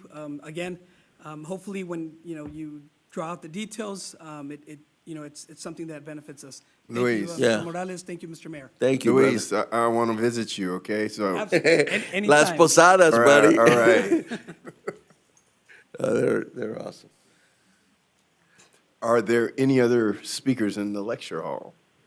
Hello, Mayor. How are you this Hi. evening? Yeah, my name is Marco. My father right here, we've been living here in city in Inglewood since 2005. He decided to buy a house over here. So I just wanted to let you know that we were hard workers, and my dad is sick, so we decided to build something in the back of our house. And this ADU, I just wanted to ask you if you can allow us, like give us like I don't know, like, we follow all the rules and everything, but if you can allow us to do like a short rental, that would can help us because my father is sick, like I say, and I'm the only income, basically. So, and that can help me to spend time with my father and do everything in the back. So, that's what I wanted to say. I'm kind of okay. nervous, but we decided to spend a lot of money and renovate all the stuff. One of the, my house, I can say that because it's my father's house, but it looks great, and we inspire all the neighbors to start like doing the same thing. So it's clean, it looks beautiful, so I don't know, if we Okay. can host it, we can And- like be like. And your name again, Wait, sir, because my I name is- missed it. Your I'm name? sorry? Marco. ¿Cómo se llama, Marco? Marco Guzman. Okay, Marco, listen, here's the thing. The state allowed ADUs, and it allowed them by right. So there would be an increase in housing so people could rent housing. And what that was supposed to do, it let the property owner have rental income. And see, but now, because of short-term rentals, then we have good residents that want to use them as STRs as opposed to their main house. And I don't believe by state law we can allow that. And so what we're saying is that you can definitely engage in short-term rentals, but it's going to have to be in your main house because the only reason you're allowed to put that ADU up was because of state legal authorization. And so it isn't that we don't want you to, it's that we can't. Okay. Because they But say you that- can, but the good news is you can rent it out 12 months Yeah, out of the 12 year. months out of the year. 12 months Yeah, out of the but year, you can also rent it out. They told me that if we move to the ADU unit, we can rent the. There you go. short-term rent. So. There you go. So what is the difference here? Well, the difference is the law. And, you know, maybe it would help, does your dad speak Spanish? Yes. Okay, I'm going to try to explain it in Spanish. Señor, su hijo nos está explicando que hicieron una casa atrás con la ley que les dio permiso a hacerlo del ADU unit. Y esa es la que quieren rentar para esto de corto plazo de renta. Pero la ley que los dejó hacer esa casita la hizo con intenciones de que haya más lugares para rentar para familias necesitadas. Así que con esa intención se les dio ese permiso. Y ahora si ustedes lo utilizan, ese lugar para rentas de corto plazo, las intenciones no se cumplen. Así que por eso la ley no nos deja a nosotros darles el permiso de hacer estas rentas de corto plazo con esa nueva casa. ¿Me entiende? Por eso se les dice que el permiso la tiene la casa principal. Si gustan hacerlo con la casa principal, pueden. Pero la ley nosotros no nos deja darles el permiso para hacerlo con la nueva. ¿Sí me entendió? Sí. Quiero comentarle primero rápidamente. Tengo alrededor de 45 años viviendo aquí en Inglewood. Tuve la oportunidad de haber comprado la casa y ahora con esta nueva faceta que se está iniciando, sí sería conveniente que nos dieran la oportunidad de poder hacerlo, porque esto podría elevar un poquito el income que podría hacer para poderme ayudar. En la actualidad tengo 71 años ya casi por cumplir ahora en diciembre. Y la poca ayuda que puedo tener después de mi retiro es de que todo está subiendo demasiado y no hay un costo para poder pagar todos los impuestos y pagar la comida y las cosas que están No, lo sucediendo entiendo, alrededor. pero la cosa es de que el permiso que ustedes obtuvieron para hacer esa casa atrás es para que renten ustedes esa casa 12 meses al año.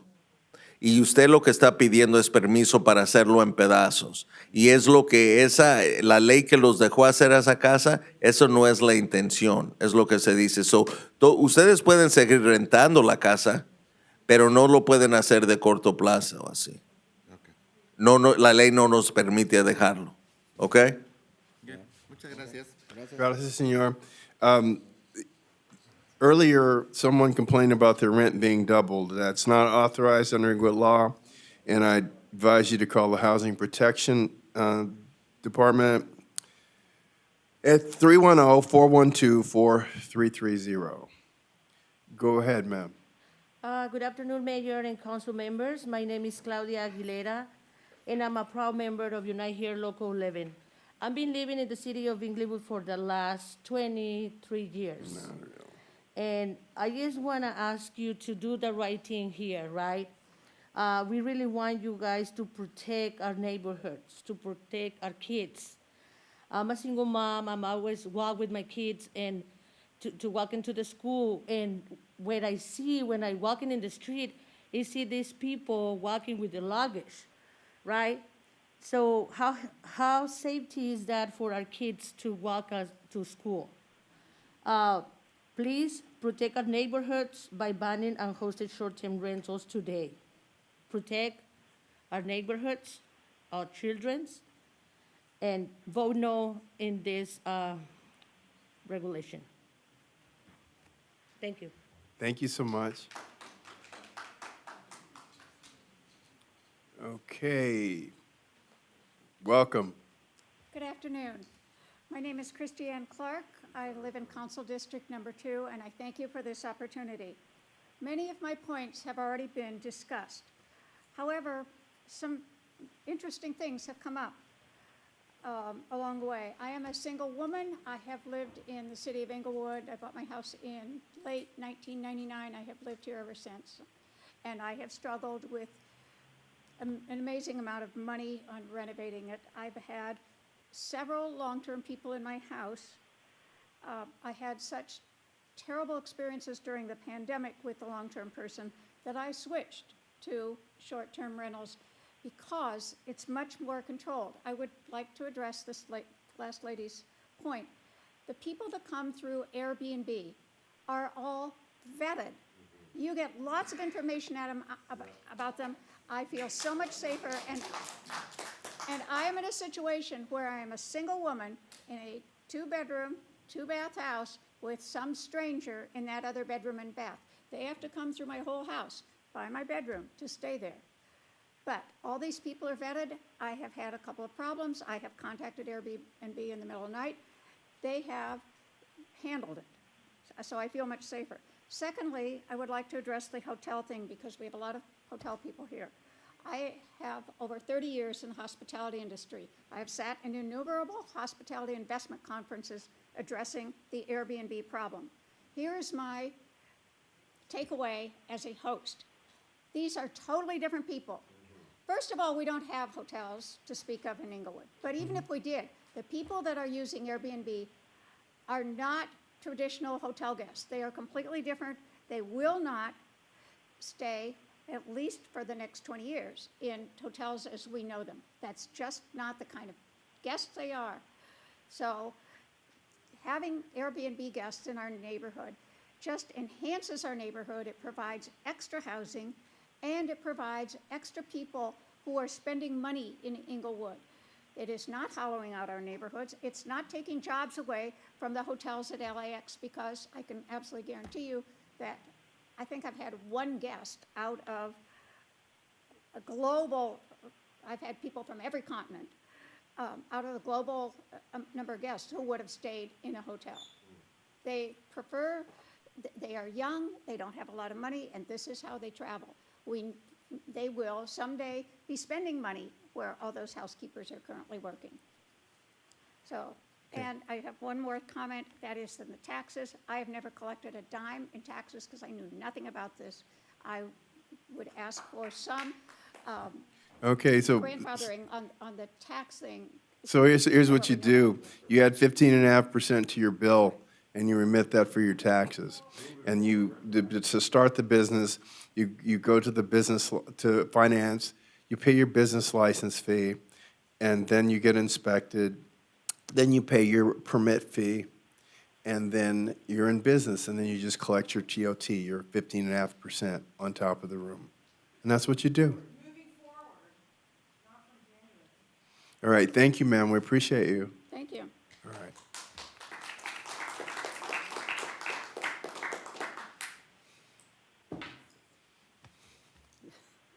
Good afternoon. Good afternoon. So, not quite sure what I'm going to say here because a lot of points have been talked about already, so my notes are all messed up, but I'll just plug through here. So good afternoon, Mayor Butts, council, men and women. I'm a District 2 resident. Oh, my name is Susan Kobylarczyk, and I am Chris's neighbor. So she spoke to a lot of issues that I was going to, so, and I agree with things that she has said. We work together, we live right next door to each other. So I'm a District 2 resident who rents a room in my home only when I am present. I only became aware of the moratorium about 1.5 weeks ago. And I'm not quite sure why we have to pay retroactive to January 1st, the transient tax. Ma'am, real quick, I'll give you time. We picked January 1st because we thought it was fair. The reality is that anytime someone lets a room for lodging and it's not for a rental, it falls under the transient occupancy tax requirements. We could have gone back from the time that you started a business that you didn't notify the city of, but we thought January 1st was fair, so that's the why. But go right ahead. Okay, yeah, and so I still don't quite understand it, only because we have not gone through that whole process with a permit and collecting taxes. I haven't collected transient taxes from anyone. Anyway, so, and I just want to say that renting out a room in my home on a short-term basis has been vital to keeping and maintaining my home. And I want to tell you, I love being a short-term host. I meet people from all over the world and country while making them feel comfortable and safe in my home and in my neighborhood. And I did send an email that has a list of many of my reviews, just to see what people say about me, but also about this safe neighborhood and how they feel when they come to Inglewood.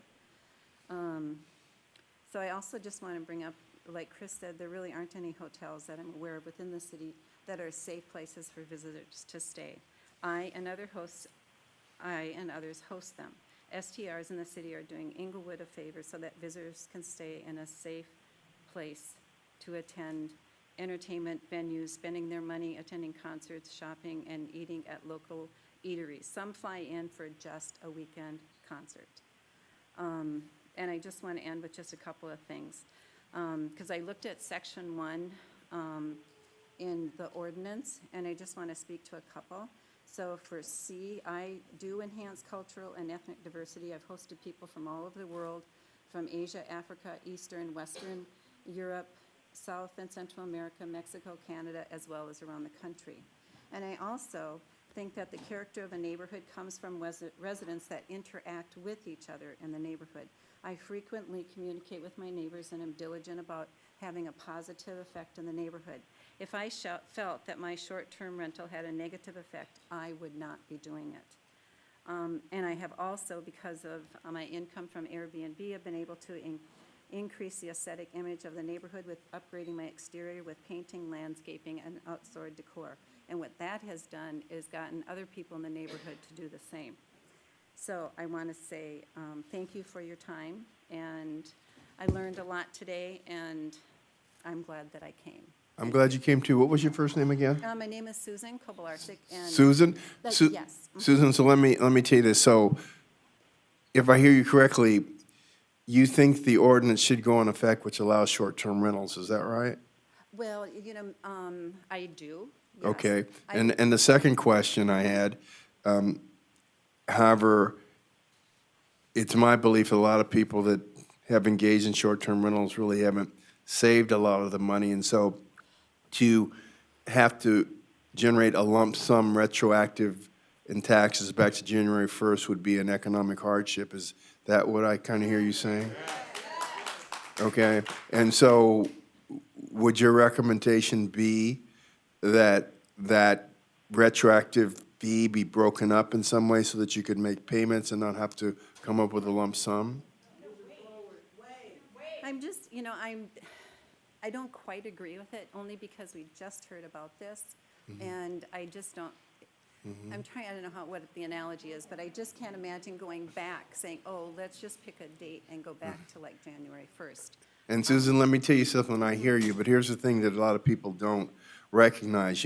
Anytime you operate a business, then you're gonna have to register it with somebody. And when you're gonna take a residence and take it and convert it to another use, you are gonna have to interface with the city. And a lot of people don't think, well, it's just my house and I'm just having, but that's not the way the economy works, that's not the way the city works. So Right. I hear you that you didn't understand that. Yeah, thank you. But what happens is we ended up with this largely unregulated underground economy that caused some problems. And forget about the North End shooting. We have people that every Saturday, they rent their house out for a party in their backyard. And then people park their cars and take up all the parking. And some of them double park over on Second Avenue, and it's just a mess. So understand, this is not targeted at you. This is about gaining a regulation and control of a business that is good for our residents, but we can't destroy neighborhood integrity. And so please understand that this was not any arbitrary thing that was sent to you. Thank you very much. Yes, and I do, I had a person in my place for 4 years, and I think you know Keith Hammond. You said you've had him for a year? For 4 years, so when he worked on the SoFi Stadium. Well, he's a tenant. What was that? He's a tenant. He's not a short-term rental. No, he was a tenant in my place. Okay. Yes. Yeah, so I just want, and my point being, I wanted to bring up the positive things that he brought to the city, being in an Airbnb. We appreciate it. Anyway, all right, thank you. Thank you so much.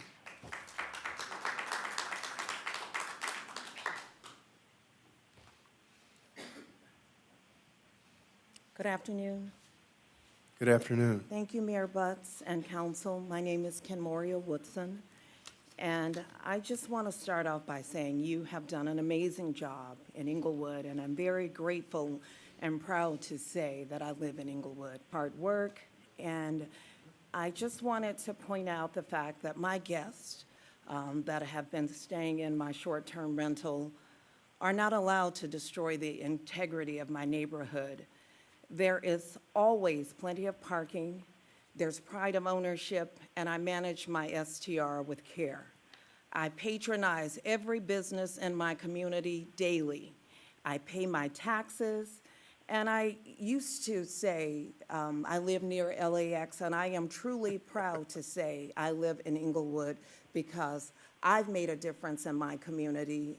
And just recently, receiving the notice that I'm in violation of running an STR was pretty Disheartening. devastating for me. It was disheartening, yes.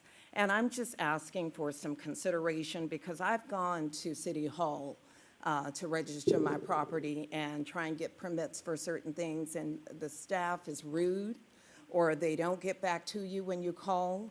And so I just want to ask, as we come forward, moving forward to register our properties, I just want consideration for the fees that will be asked of us annually and to have ample staff that will take care of us when we visit City Hall.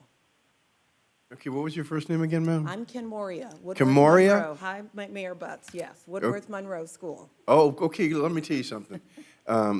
First of all, my apologies for anyone that was rude to you on staff during your permitting process, but I will tell you this, we are creating a separate division for short-term rentals, all right? And the group in housing protection, which are led by Kiana, Alicia, and Yakima, we receive more positive feedback emails for them than any place else, even including the city clerk's office. And that's doing something. So I want you to know, you're going to have people, Alicia will be heading the division. You will have people that want to help you. We want you, especially owners like you, to be able to benefit from this renaissance in the city of Inglewood. So have no fear. I would have been disheartened if I got that letter, felt like a little ambush, but the reality is that it had to go out because people had to understand this is a business. And so I can almost guarantee you that you will have a good experience as you go through this. Okay. And so are you considering moving forward July 1? We're As not, opposed to I'll tell you what we're considering. We're going to consider an allowance for people that have already booked, because there's no way the program can be up and running in less than 45 to 60 days. However, we don't intend to, let me just say, I intend to recommend that we figure out some allowance for, good owners like yourselves that have pre-booked to be allowed to continue on. But that's something the council will have to decide. Thank you. I appreciate your time. Have a great day. All right, thank you.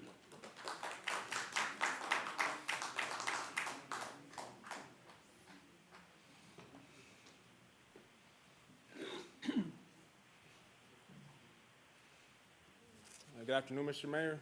Good afternoon, sir. My name is Martin Sanchez. I came a little late, so I'm gonna just give it my piece.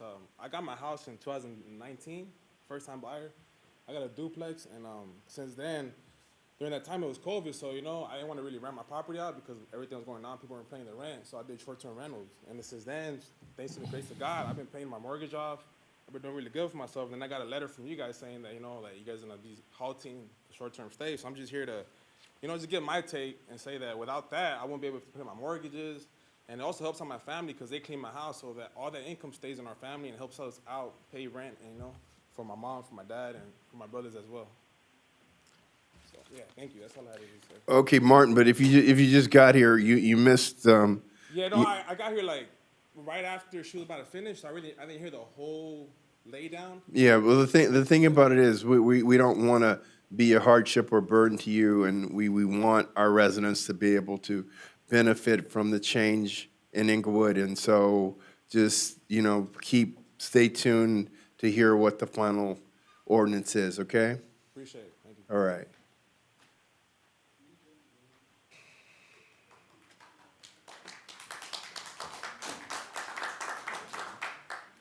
Hello, my name is Andy Acevedo.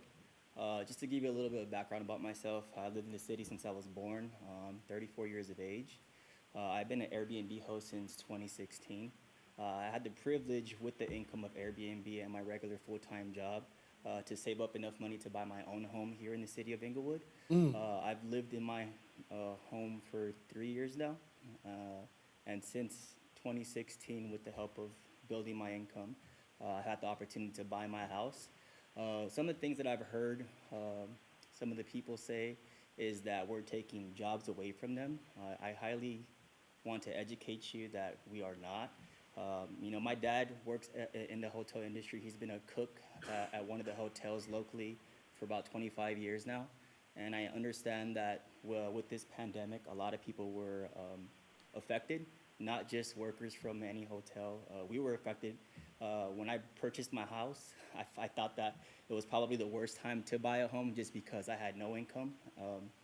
And one of the things that the monetarium and the ordinances that Inglewood's put in place directly affects hosts, just because on the aspect of Airbnb, people like myself, we have to follow by rules and abide by guidelines to make sure that our account stays active.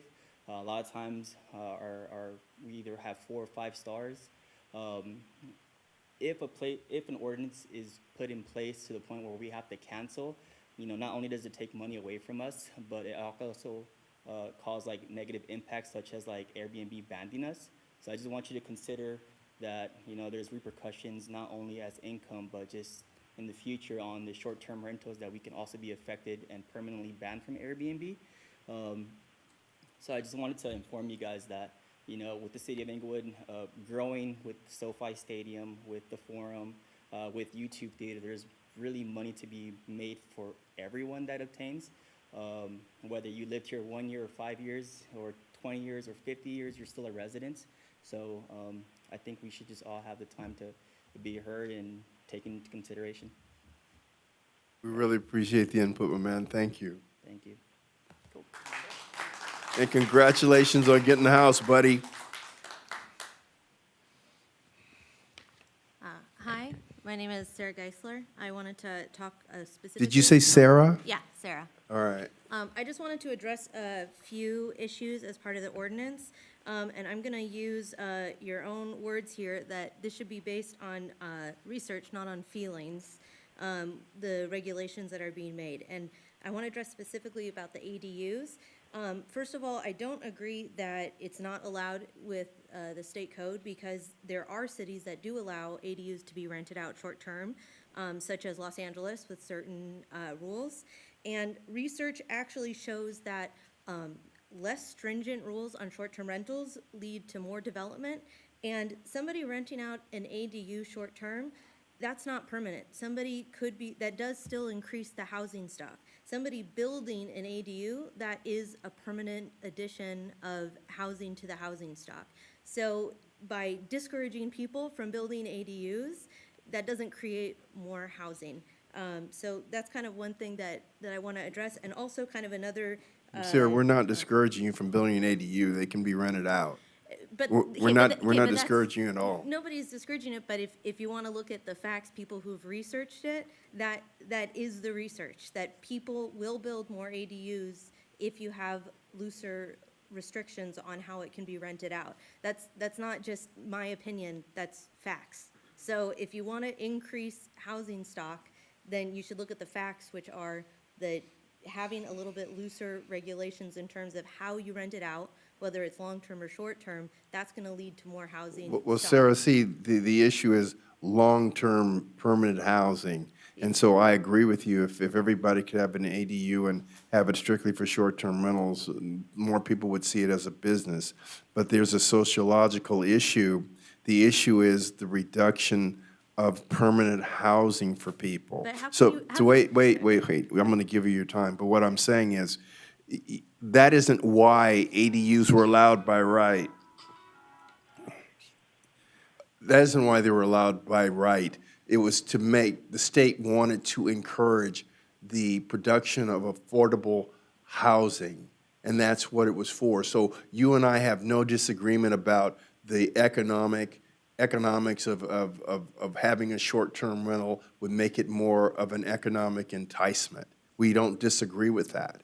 But it's a philosophical, sociological construct as to what was the purpose of the state allowing ADUs by right, and that was to increase permanent housing stock. But we're not disagreeing on anything. Yeah, I guess I would say, but it is increasing permanent housing stock. What it's being used for in the short term isn't going to affect the. Why would it be the short term, though? Because you're saying that they. Why would it be the short term? If it's more economically viable to be used as a short-term rental, why would anyone ever stop? But for lots of reasons. Some people don't want to manage it. Somebody else might buy that house and they don't want to have a short-term rental in their backyard. There's plenty of people who might switch Okay, over. all right. It's like, I mean, that's the reality. There are people who do switch. Not everybody wants to do Airbnb. Not everybody wants to do short-term. Building ADUs, that's permanent housing stock that's being created. So I did have one other point, but I don't know if I guess I'm out of time, so. All right. can I Thank just you, make a Sarah. quick- Appreciate it.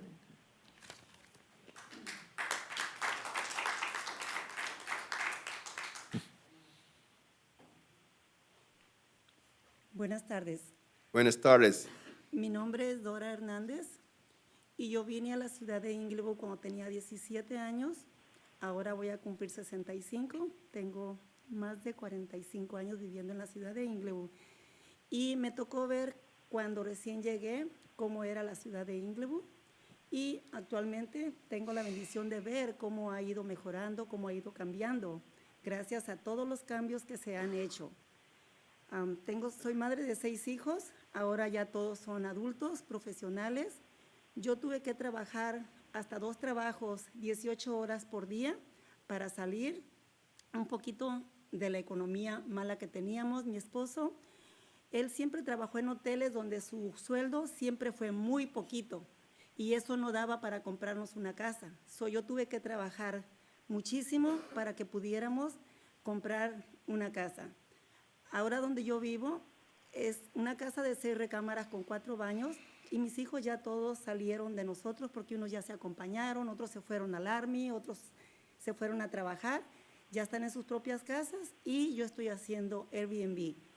Y quiero hacerles saber que para mí Airbnb es una compañía que vino, como todas las compañías, hoteles, Starbucks, el estadio y todas las compañías que han venido a proporcionarnos áreas de trabajo, y para mí Airbnb es eso, es una oportunidad para todas las personas que tengamos la habilidad y la decisión de hacer ese trabajo, lo hagamos. Y sí, a mí me gustaría, señores, que nos dieran la oportunidad de que hagan las regulaciones y que nos den la oportunidad de hacer Airbnb y que también nos den la oportunidad, no solamente para mí, sino ahora hasta para mis hijos, que ellos tengan una mejor oportunidad de darles una mejor vida, una mejor oportunidad a nuestros hijos que vayan a la universidad y que no tengan que trabajar 18 horas como lo hacía yo.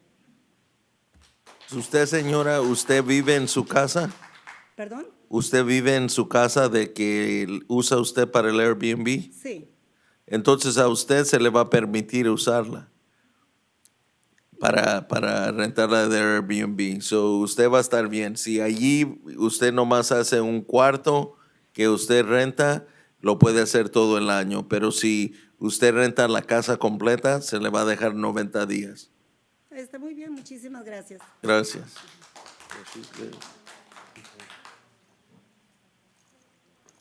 We have no more speakers, Mayor. All right, we're going to go back to the phones. Do you have a, operator, do you have a Yolanda Davidson on the line waiting?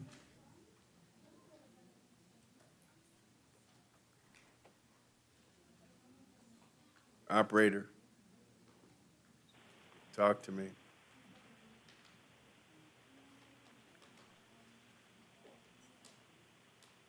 Hello. Hello. Can you hear me? I hear you now. Okay, perfect. Miss Yolanda, if you are still on the call, please press pound 2 on your telephone keypad. Miss Yolanda Johnson? You're Yolanda Davidson. Yolanda Davidson, my apology. Davidson, yes.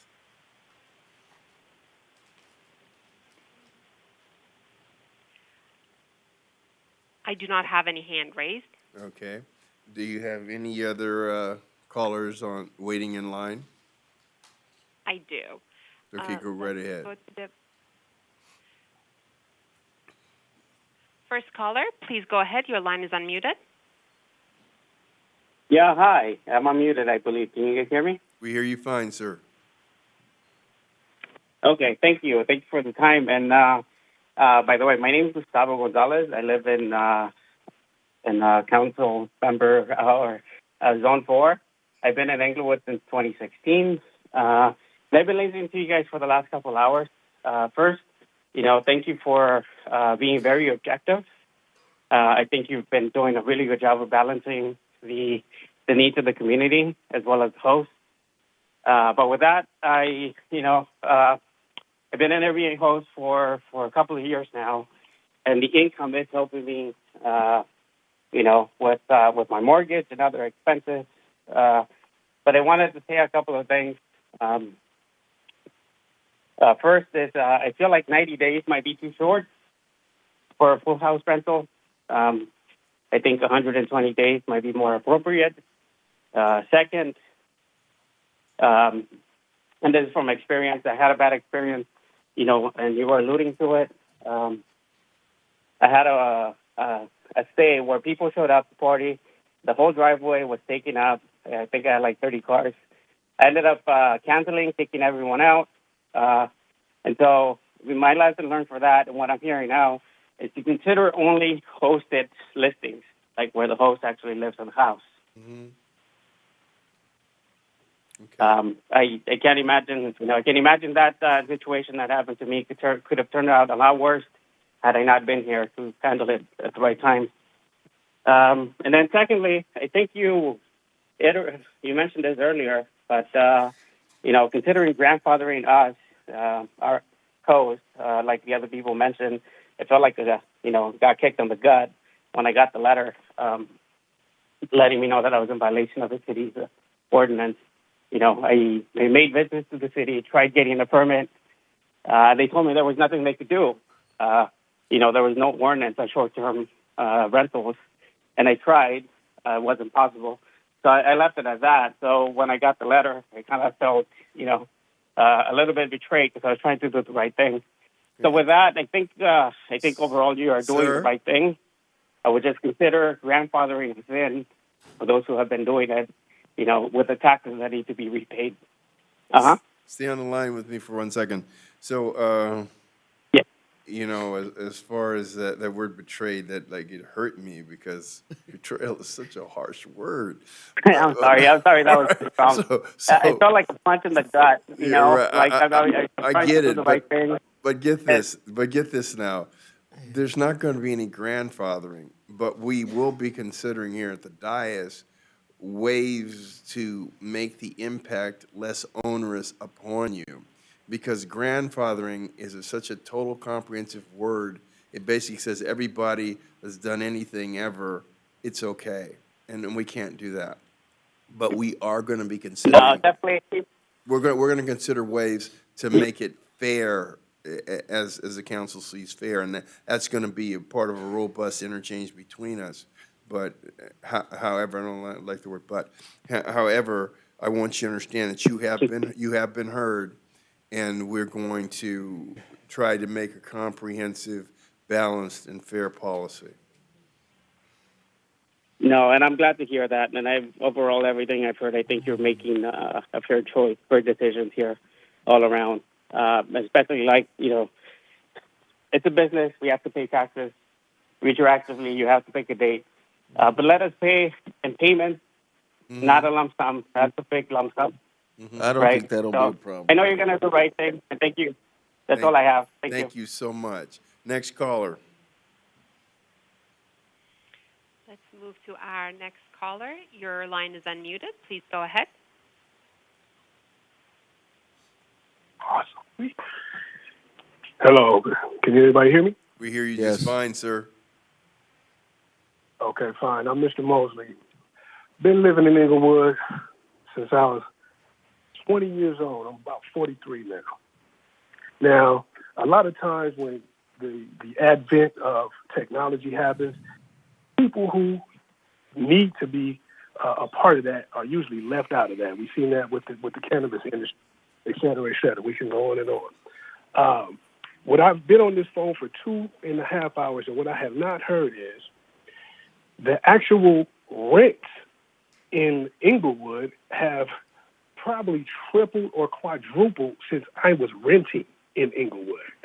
And we sit here and act like short-term rentals are the problem, but there is a rental. I had to actually, when I got my rental, because I had to rent a property before I bought a property, there was actually a bidding war, and it's actually going on right now. So the people that are talking about short-term rentals, they're not going to be able to afford to rent in Inglewood, let alone buy in Inglewood. Like it's really pricing the people who've been here out of the game, whether you're buying or you're renting.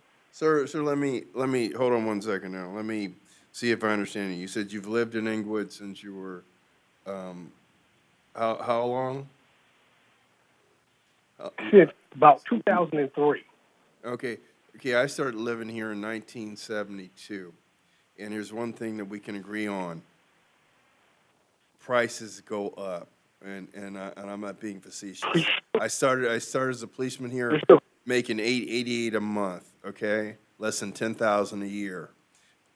Policemen make a little bit more than that now, as we discovered in closed session today. Sir. And the same thing, you could rent an apartment for $250, $300 a month, 2 bedrooms, in 1972. Since then, things have escalated. So it is incongruent to make an argument based on the fact that in the United States of America, prices have gone up for everything. What the more important issue is that when city councils and government make policies, They make policies that allow the greatest flexibility and opportunity for people in the community to participate in the upsides of this economy. And so I cannot change the fact, wait a minute, and I'm going to give you your time. I cannot change the fact that it's a reality that everything costs more now than it did in 1972. But here's something that we didn't have in 1972. We didn't have a community where people wanted to flock to and rent somebody's room on a regular basis. That's a good thing. And so what we're trying to do is make this fair, and as I keep saying, maintain neighborhood integrity. So I just wanted to make that comment about your comment about rents. We have a 3% cap on rents. However, it's plus CPI. CPI was crazy this year. And that's just, there's nothing we can do about that. But go ahead, I want you to finish. Because we try to take the opportunity to educate the public while we do this. Go ahead. No, absolutely, absolutely, and that wasn't even my main point. My point stems from this. I'm able to rent in Inglewood, correct? Right? In my neighborhood, I'm not able to afford to buy. But what I was able to do was to buy a condo in a neighboring neighborhood in Inglewood. So although I live and rent in Inglewood, I also am a homeowner in Inglewood, and that property is a short-term rental property, which supplements everything that I'm doing at my home in Inglewood. But there is no part of what I've heard today that addresses that particular nuance of short-term rentals. That, if we cut that to 90 days, then I'm out of the game completely. So my vote is to let's really address this 90-day non-host ideal, because I stay around the corner from where I actually short-term rental at. So I just wanted to make that point, as well as, yes, inflation and everything happens, but when people keep mentioning short-term rentals are taking away the homes in the market, that's not absolutely true, because the people who are going to be able to afford those higher rents, look at that building going up on La Brea, those are going to be probably $4,500 to $5,000. I guarantee it's going to be somewhere close to that. No, they're not. They're not going to be that much. But see, again, we're getting off track. So let me ask you this: so you rent, and then you own a condo that you permanently use as a short-term rental. Is that right? Correct. Okay. So how do you think your neighbors in those condominiums feel that this is their primary residence, and they don't know from day to day who their neighbor's going to be? How do you think how do you think that they would feel then if the neighbor on the other side made his house a permanent short-term rental and people were in and out? How does that promote, healthy neighborhood integrity? Well, I'll say it like this. Luckily for me, the people that I vet out to even stay in my rental are very friendly and neighborly people anyway, so they actually increase the value of the neighborhood by actually being from somewhere else. These people in my neighborhood might not ever see anybody from France. Well, so you do backgrounds, you do backgrounds on people before you rent them on Airbnb, is that right? Absolutely, absolutely. You have to check. I have to vet you out personally. You can't just book my rental. I have to vet you out, so it actually increases my neighbors. Hey, man, I never even met anybody from Australia. That was kind of cool. So it actually increases the integrity of the neighborhood, in my opinion, because people who haven't been well-traveled at all get to meet people from other places. And that changes from week to week or month to month, depending on how long somebody stays. So it just allows the flexibility for us that's been here for the longest time to actually benefit from the changes that are happening finally. Because, I was here when nobody wanted to live in Inglewood. Okay. And now people want to flock to Inglewood. We should be able to benefit off that without a cap. Okay. I don't know if I agree with that about a cap stuff, but I agree you should be able to benefit. What was your name again? Mr. Mosley. Mr. Mosley, it was really good talking with you. It was very enlightening. Thank you much, sir. Thanks, man. Next caller.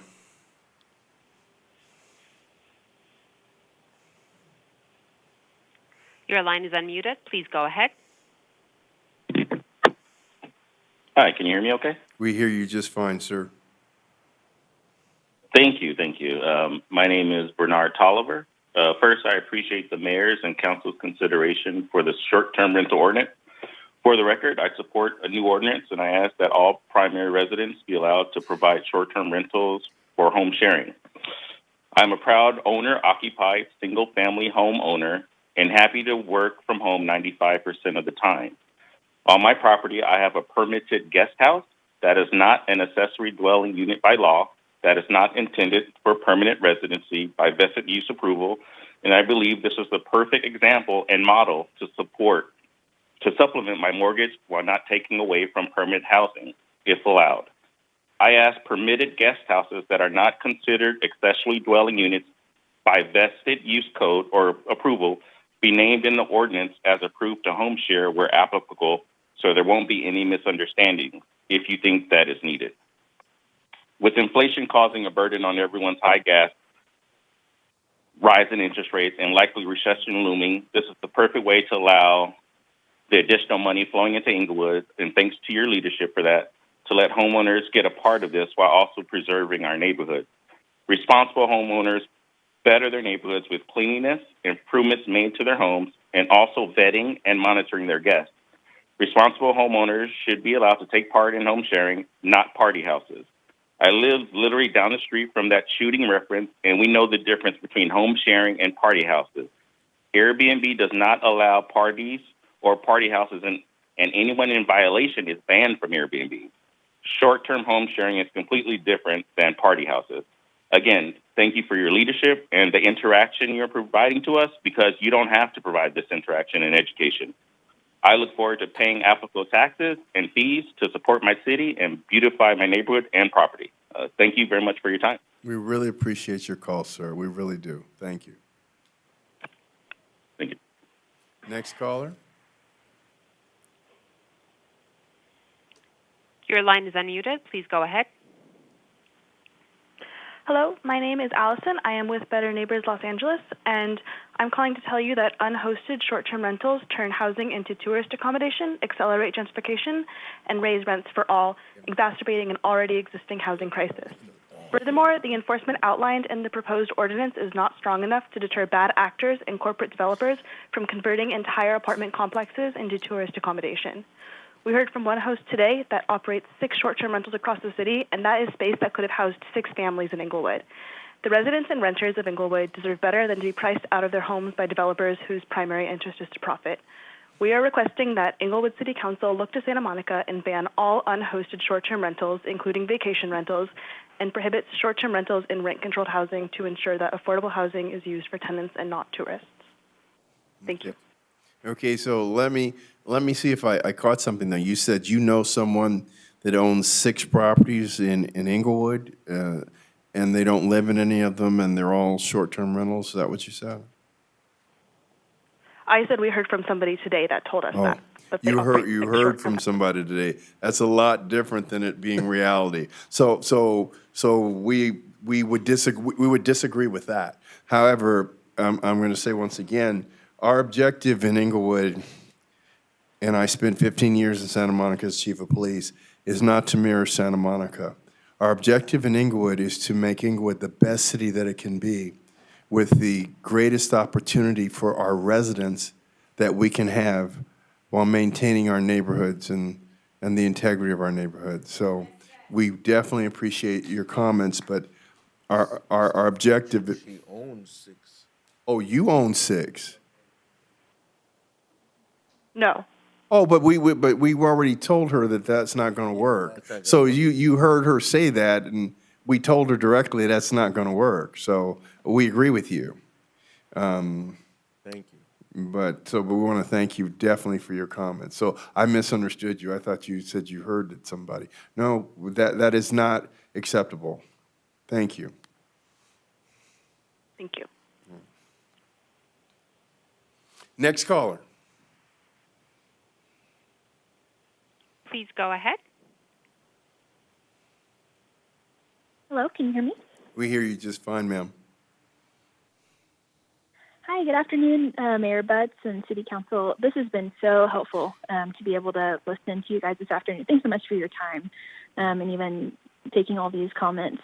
My name is Sarah Bauer, and my husband and I moved to Inglewood in 2020. We're first-time home buyers. We love our neighborhood in Inglewood. Love We lived it. all over the LA basin before picking our street. Fifth Avenue has just been so welcoming to us, and we've been living on Airbnb since last summer, right after the birth of our daughter. I've moved to part-time work, and so my hosting has become part of my contribution to our family income. We have a permitted ADU on our property, and it's been really helpful listening to all these different regulations proposed. And I just want to challenge one part of the regulations that's been brought up a couple times. I think it's a little bit contradictory to exclude ADUs when vacation rentals are able to be rented out. And like another Sarah earlier mentioned, there are some municipalities that have waived this requirement in California. And so, Mayor Butts, I just ask you to consider to waive this in Inglewood. You mentioned earlier, too, Inglewood just doesn't have a lot of hotel accommodations, which is one thing we like, being more of a community feel.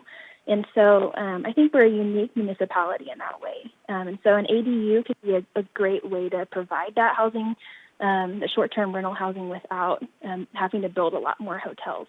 So, yeah, I just wanted to call and ask you to consider waiving that for our city and also supporting families like mine. Okay, so first of all, congratulations for moving on Fifth Avenue. I lived on Fifth Avenue up until 3 years ago, so bravo on that beautiful street. We're going to do some research as far as this. I don't know how other cities get around the state requirement for ADUs unless it's that they were built before a certain time, but we will look into see what our options are. However, we definitely do put a lot of thought into what will Inglewood become, and what we can't have it become is that it's a city of short-term transient renters because we have all these attractions. There has to be a balance. I will promise you that we will look into the issue and see if there's some way we can make some kind of balance. But from my understanding right now is that the state requirement is that ADUs were permitted by right so that they would become part of the permanent housing stock.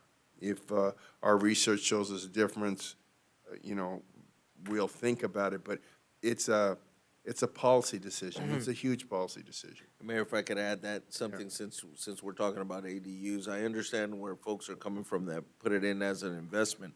However, ADUs, regardless, if it's state intended to create permanent and affordable housing, there is still a significant impact to the neighborhood. There are more vehicles, there's more people on the block. It absorbs resources. So we need to be mindful that if ADUs is at some point included, I don't think it's ready now until more studies happen. But like the mayor said, we'll look at our options. But we are we have to be careful of what we become if ADUs do get included, and where the motivation would be to build them. And again, as Eloy is definitely about to tell you, you still have the option to rent one of your room, not rent, but allow one of your interior rooms in your home to be used as an ADU, and you can still put family back in your ADU right now as things stand. But that's a big bite when you start saying now everyone's ADU is a short-term rental. Yeah, why would I ever rent it month to month? But anyway, this is discussion, like I said. Yeah. I was going to say, too, actually, in parentheses, it says granny flat. That was another one of my reasons we need short-term rental, is because my mom probably wouldn't appreciate this, but we use it for my family to come in and help provide child care. And there you go. Yeah, so that's another reason why it's helpful for our family to be able to use that space outside of my home. Maybe we aren't comfortable. You absolutely can let granny stay there. You absolutely can, 100%. Yeah. But with a long-term rental, if I were to have to long-term rent my ADU, she wouldn't be able Right, to as right much. now, well, no, it's your mother. It's your family.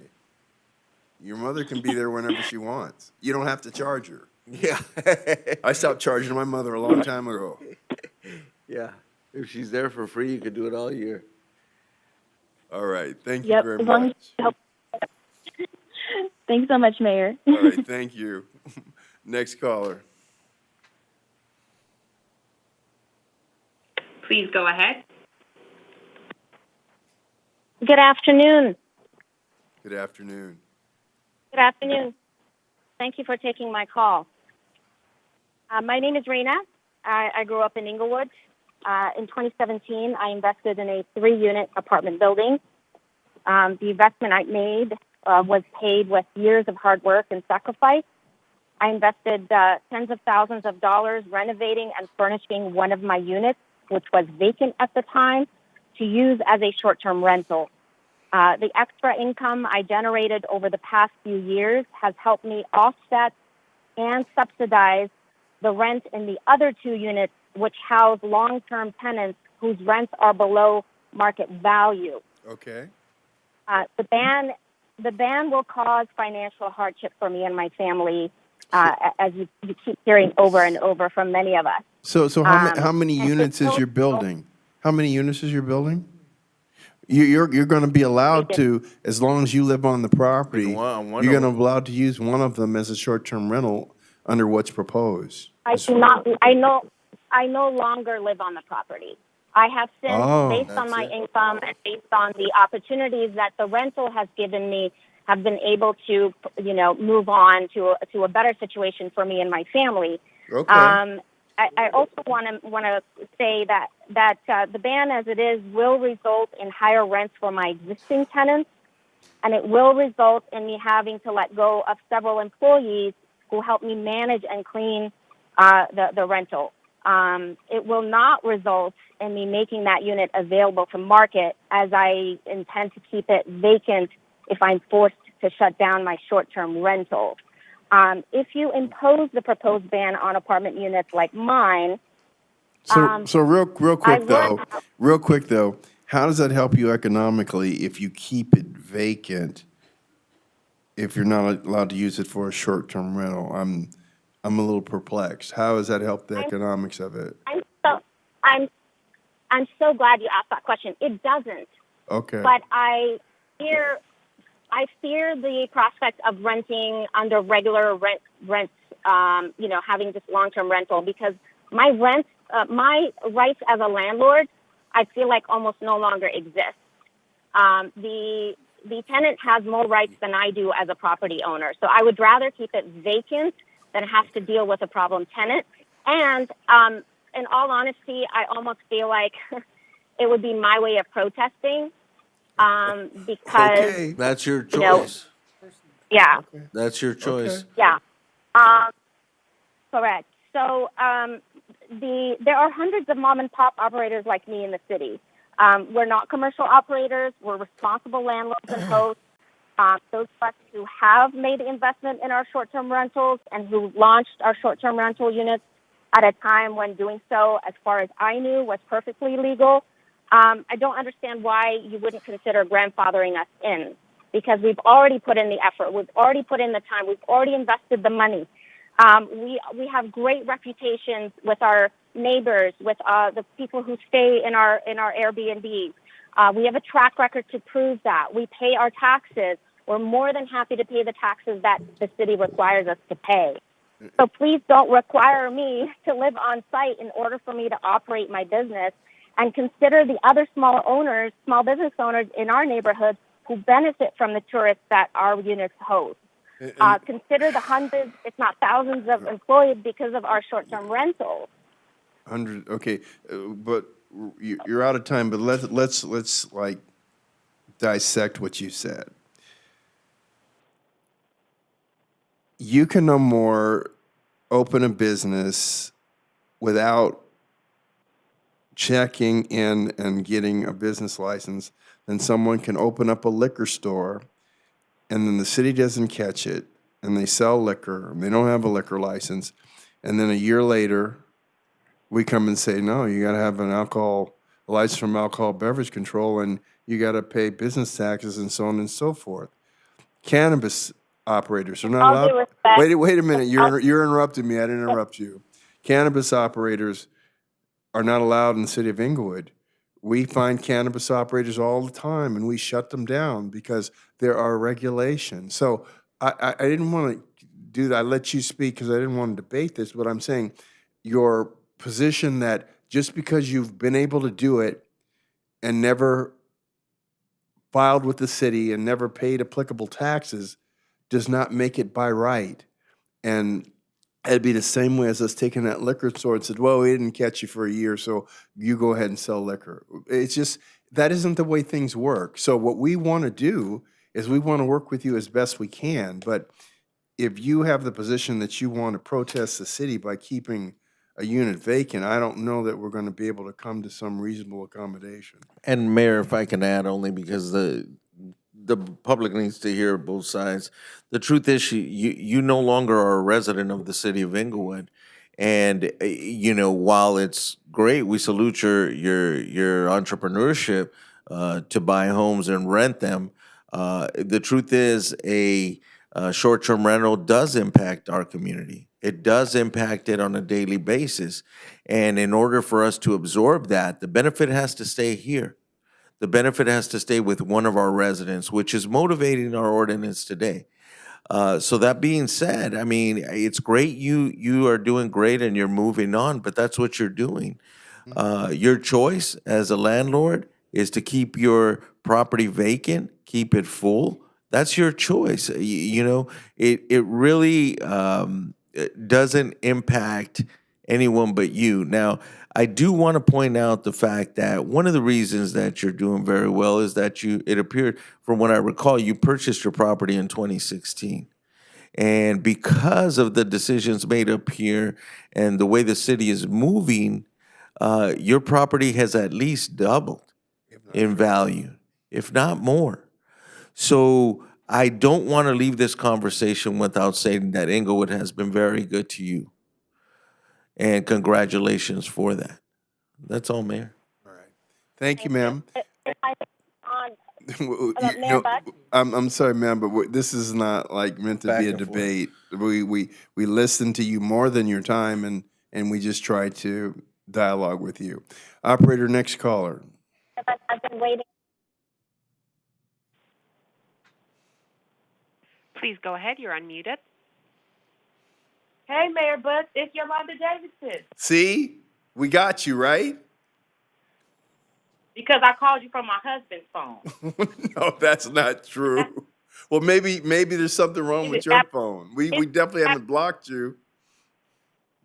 It is absolutely true. I've been on this phone for over 2 hours. I'm always at city council meeting, but I did miss last week, and I heard you were looking for me. That's right. I want to talk about what we're talking about right now, about this whole situation with the short-term rentals. I see on the estimated cost to process, it's $464. You're going to have 3 hours to process one piece of paper. I can't imagine that this form is going to be that long. Who gets paid $102 an hour at the city? I think that $854 is unreasonable to ask people who are paying more for light, more for gas, more for water, more for trash. We want to separate our trash. There's a lot of things that people here have to pay. We have a lot of older residents here who are supplementing their income by maybe letting somebody have a baby shower or something in their backyard. There's a lot of people who live alone now who are renting out rooms because they're lonely, because they just need more money. Whatever little money that you're going to get from your pension or maybe a little 401k is not going to sustain the cost of living here in Inglewood, California. I don't think that this has been planned well enough. When the young lady was presenting this, she was saying probably, and I think, and maybe. We don't need probablys and I think and maybes. We need concrete information on what we should do about the situation. And I don't think that right now you guys should pass this ordinance. I think that we need more time to look into this situation because there's a lot of pros and there's a lot of cons. I definitely appreciate the council and the mayor saying that you don't want our city to turn into a short-term rental place, that clearly it seems that a lot of people are coming here thinking that Inglewood is a cash cow. I've been living here and born here since 1972. Inglewood's always been 76 degrees and a perfect place to live. Okay. Have a good day, Mayor. All right. Thank you very much. I was 19 in 1972. That's when I moved to Inglewood. So, we hear you. We hear you. And Kima, see, she got you. All right. So, next caller. We do not have any more callers on the line. Okay. Okay. All right. So, with that, well, we're gonna have everybody's gonna get a bite of this apple. Okay. All right. Go ahead. You want me to go first? I want you to go first since you started it up. Thank you. A couple of things that came up during all the public comments. I know we commented on some, but somebody asked why a moratorium. The truth is that your moratorium happens when something's going on in the city, which we know has impacted us in a way that we need to take a look at. So what it is it gives us a moment to freeze everything and start create a rule that works for us. Which takes me into the conversation about everybody requesting a grandfathering. The problem with it in this particular case is that in order to grandfather into something, you're basically saying, I need to be grandfathered into rules that were previously to you changing them. The problem is that we didn't have any rules dictating for short-term rentals. So there's nothing to get grandfathered into. That's why we cannot grandfather anybody into anything. That was so brilliant. Thank you. All right. The other thing is that Fire. I'm on it, helping. Again, me. I wasn't a big fan of short-term rentals at all. I saw the way that they were impacting neighborhoods. I've had issues with party houses, like the mayor says. Those are real issues that impact people's quality of life, and it's just not fair. But I also recognize that there was residents who did buy a second home or who were renting their own home that did love Inglewood, did live in Inglewood, and they did deserve to benefit from things happening in the city. So that's why I was, again, motivated to say, hey, let's work out something that actually works for those folks, because we do want our residents to benefit from everything that's happening here. Moving on to the fact that hotels are impacted. The truth is, like the mayor said, we don't have a lot of hotels here. Another person said that it's not the same customer. And I agree, because Airbnbs, when you have a family, they're considerably more affordable to go to. And it's nice to have that option. So, when we're hearing that we're impacting hotel workers negatively, I disagree. I just wanted to point that out, that I don't see them being impacted. Usually a housing stock is less than 1 or 2% that gets used for short-term rentals in any city. So that's the way that happens. Now, couple questions. That one is, if somebody tries to empty out a home so that they could become a short-term rental, what is our penalty? Do we treat them as if they're illegally evicted? Property type. Single family homes that are rented out, that tenant has no protection anyway. Duplexes, where the owner owns and resides in one unit prior to the tenant moving in, that tenant has no protections because the properties are exempt.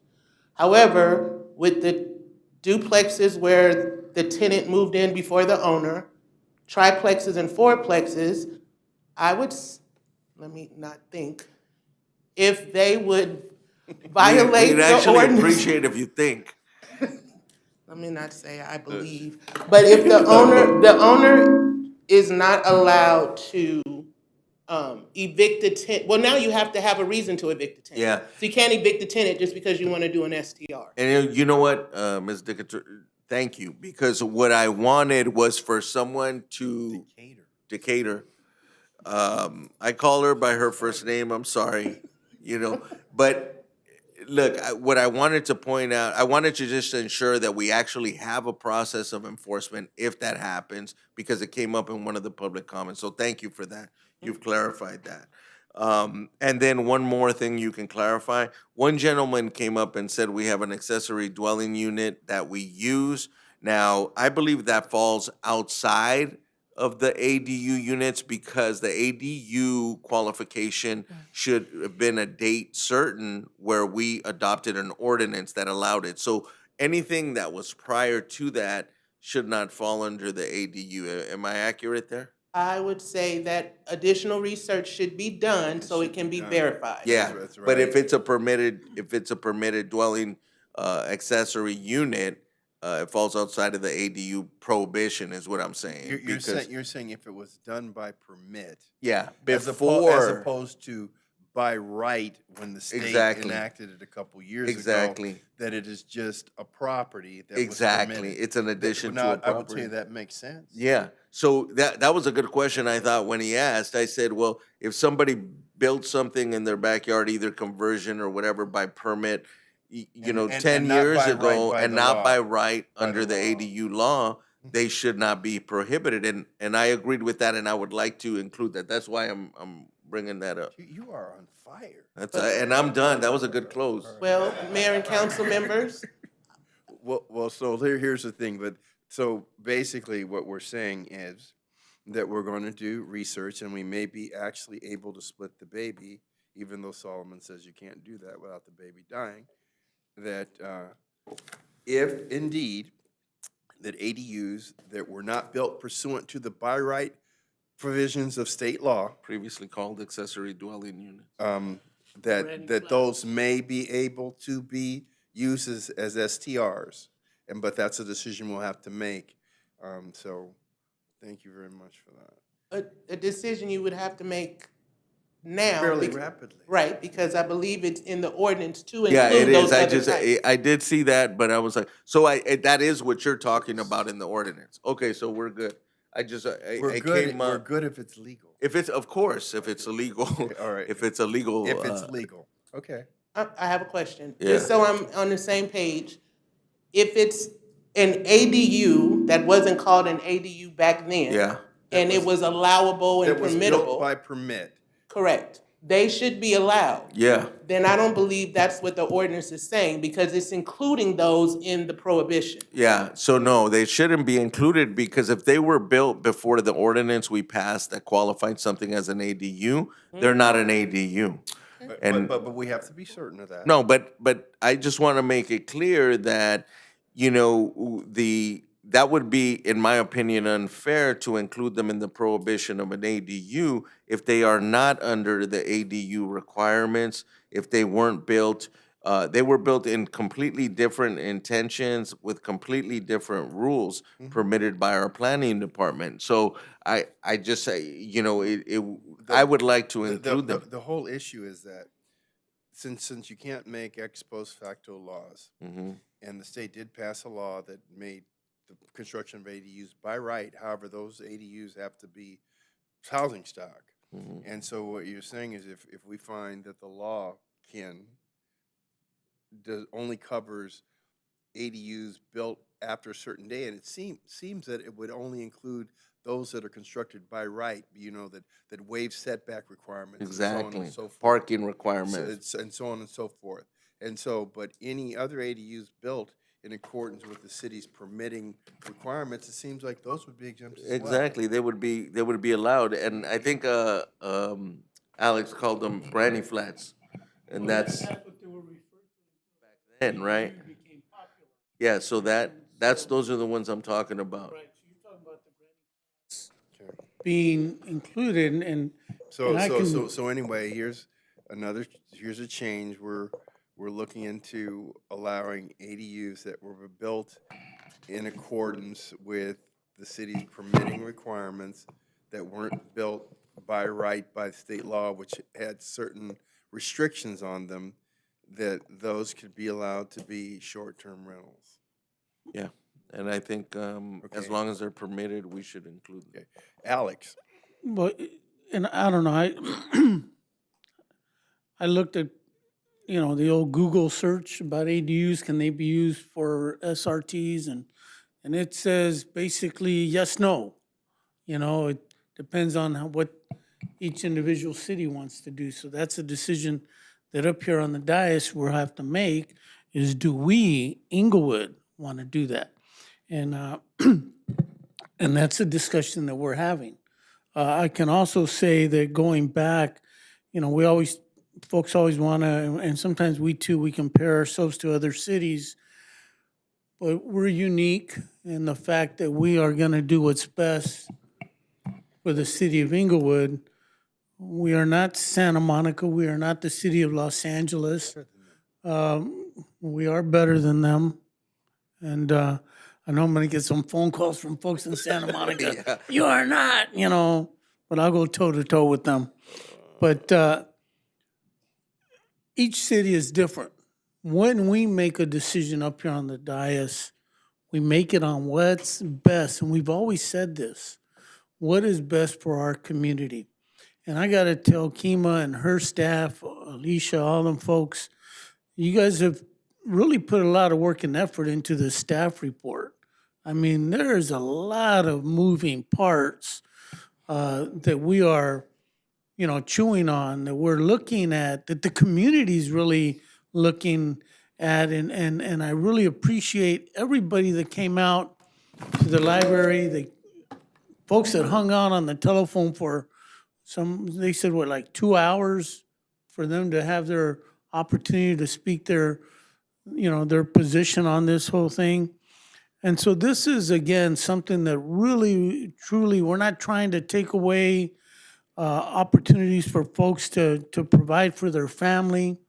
On the contrary, we're trying to make sure that the decisions that we make will help these families that are long-time Inglewood residents, property owners, so that they can make best use of their property.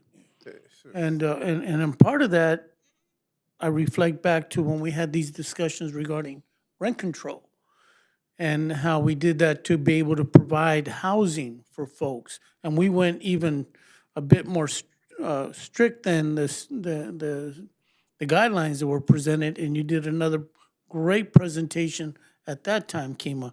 So a lot of thought, a lot of discussion. Folks brought some really good stuff to the table, and so I'm sitting here just, really trying to put it all in perspective. So, but most of all, just thank you for the staff report, your time and effort. I know you were a little apprehensive coming up here before the council meeting, but you did a really good presentation. Okay, so Artie, where is the guy? Why am I sitting here guessing about a year something went into effect? Where is Chris? Was it 2017? Yeah, no, it's 2017. He Your was here. staff He just was sent here it to me. until a little while. Oh, But the thing about it is, he should have been here. Look, see, Captain DiBernardo is so bored, and she's sitting back there. She's still here. No, you know But what? Chris, No, I know where but- Chris is at. but- Hold on. Chris and I had a meeting with folks that want to bring their business to Inglewood, and we had our meeting set for 4 o'clock. And so it went much longer. So I said, Chris, during that 5-minute recess, can you do me a favor and go meet with those folks? So But what I wanted to do was settle this issue about ADUs. It was enacted in 2017. Thank you, Alicia, for texting me that. However, we need, if we're going to move this forward, we need to know with some certainty that there is no ex post facto feature, which is not legal as I understand it. I don't think they As could. I understand it, so that we can give direction to staff to basically say that any ADU built by permit it was permitted prior to 2017 is eligible to be used as a short-term rental. Yeah. and I think that's up to each individual city, how they want to mandate that. Well, but that's what we're doing. We are an individual city, but I want to make sure that we're giving that we're not legal doing something. direction. Yeah. I mean, I just, if I could give the input to that, because that's the point, Mayor, that's a good point. And in regards to an ex post facto rule on someone's property, that would, I would challenge that as a taking.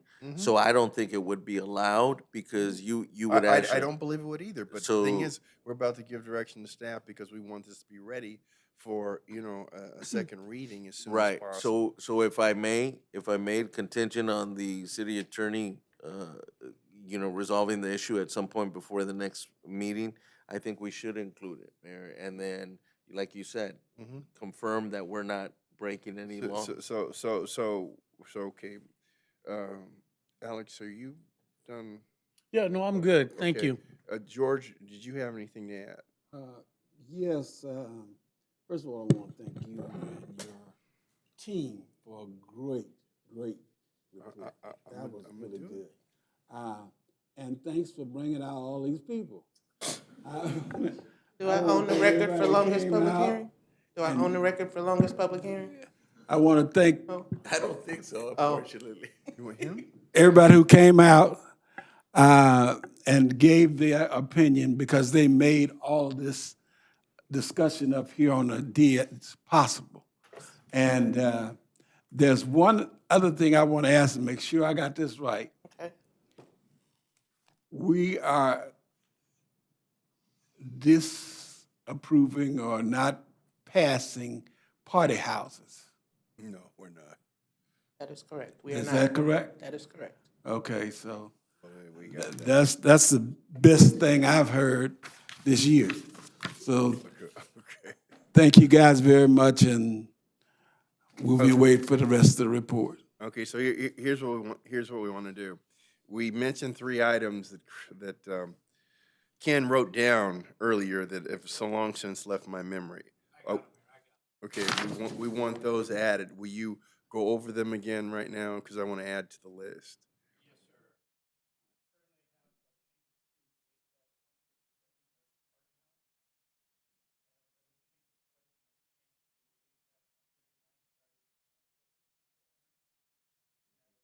For 8-141 regarding obtaining or maintaining all the permits and TOT parks. Okay, so with those additions, I want to. I don't know if the ordinance is the right place to put it though. But what I want to allow a modification to the moratorium that will allow people that have booked up to no further than December 31st to continue on with their rentals, provided that as soon as the ordinance is established, that they complete their application, they pay their business license fee, that they schedule their residence for inspection by the inspectors, that they enter into a payment agreement to divide their TOT payments by 6 from January 1st of this year, as long as they complete all of those transactions, that they will be allowed to go ahead with their bookings until December 31st. And then, Mary, do you want to, my suggestion is to add that separately and outside of the ordinance. And then we no, can- that's exactly what I was saying. I said that should be a modification to the moratorium. So that they can have it immediately available to them. Exactly, because see, the moratorium is what stops them. And so what I'm suggesting is that verbiage be added to a modified moratorium. The intention, Ken, is for the mayor saying his intention is to allow all currently booked Airbnbs from now To until December December 31st to 31st. be able to honor them within either the moratorium or the ordinance, and you let us know how to do that. It should be in the moratorium. And that's provided that they do those things they come and pay their business license fees, they complete an application, that they schedule an inspection, and they pay their permit fees, and they enter into a payment agreement for their back TOT divided by 6. And that's a modification to the moratorium. Oh, Oh, Mayor, we don't have that on the agenda today. I was gonna say, do you want me to just bring it back on the 12th? Yes, please. Thank you. Because that would fulfill his intention. okay. And then I could be nearly as much as on fire as Eloy. All right. Be down. Oh, my I'm goodness. gonna bring the revision of the moratorium back on the 12th. Okay, that's fine. All right. Okay, so that's a direction to staff. Then the granny flat. Well, but the granny flat, It's already in. it's already, it's, already, you As know, long as ADU we're granny saying flat. as long as it's Right. permitted, we can use it. Okay. Right, yeah. So the intention is. So what we're saying is, it doesn't matter what you call your other structure you put Dwelling back unit, yeah, there. right. It doesn't matter what you call it, if If it was built before 1/2017. And I'm wondering is if it was built by permit as opposed to by right. You see what I'm saying? The law in 2017 didn't allow the city to prohibit an ADU. Correct. It exempted it from permitting, and as you said, the parking requirements and Correct. setback requirements. And so if it wasn't built pursuant to that, I'm wondering if those two can't be used as short-term rentals. Yeah, I mean, I would argue that they would be if they're not falling within In the the law. ADU restrictions. I mean, that because we had our own rules, if they fell within those and fulfilled all their So we're gonna requirements. do that research, and But at this point, we're gonna allow them, is what he's saying. As long we're as we're they gonna were- allow them as long as they're not prohibited by the state law that was passed in 1 of 2017, enacted 1 of 2017. So whatever was built before then. So there's a motion to revise the current ordinance to do Yes. that. To do that. To allow the flexibility for The accessory. dwelling units. There you go. Dwelling units that are on a property that are not proscribed or prevented by the state law in 2017 that allowed by right construction of ADUs in Yeah. without consideration of city permitting processes. Yeah.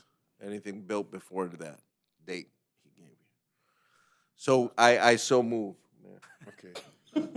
Well, then I'll second it. City clerk. Aye.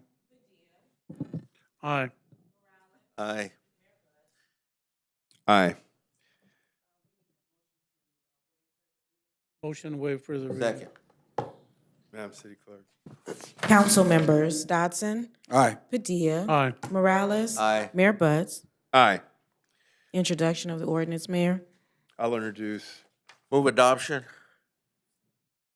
No. She's bringing them, Oh, you're bringing it back. yeah. She's bringing it back, so we're not going to introduce it now. Oh. No,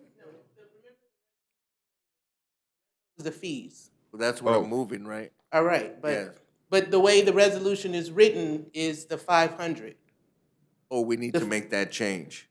if you so Yeah, choose. deem fit. What did we agree on? Well, wait a minute. No, she said that finance came back with 800. Here's what I would say.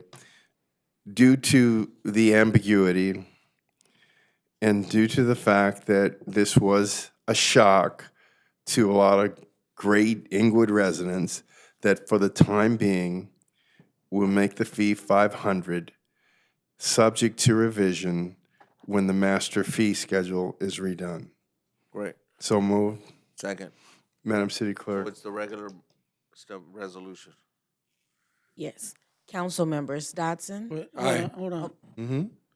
But you gave two different. You gave 500 for hosted, 600 for unhosted. That is correct. So are we And that's what's Yeah. in the including reso. both of those? Yes. Yes, that's we the are. current, the way it's- Okay, just want to make sure.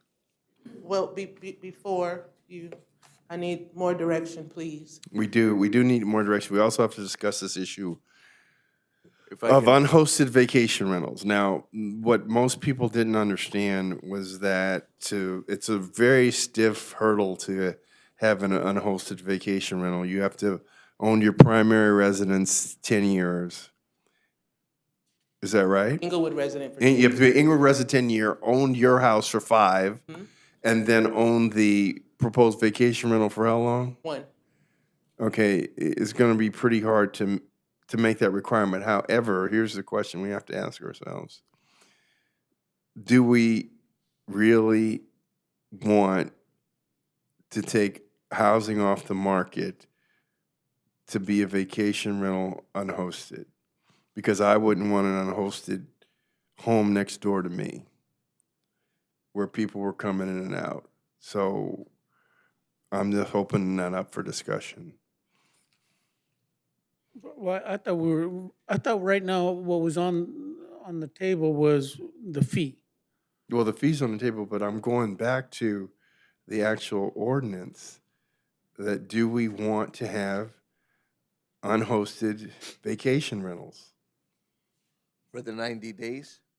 for the 90 days, for 20 days? We're talking about people that own 2 houses. Yeah. And so instead of renting it out, they make it a short-term rental. Yeah, I believe that if they own 2 houses and they live in one, both currently in Inglewood, both properties are in Inglewood. They've lived in the primary house 5 years. Yeah. They've owned the secondary house for 1 year. Mhm.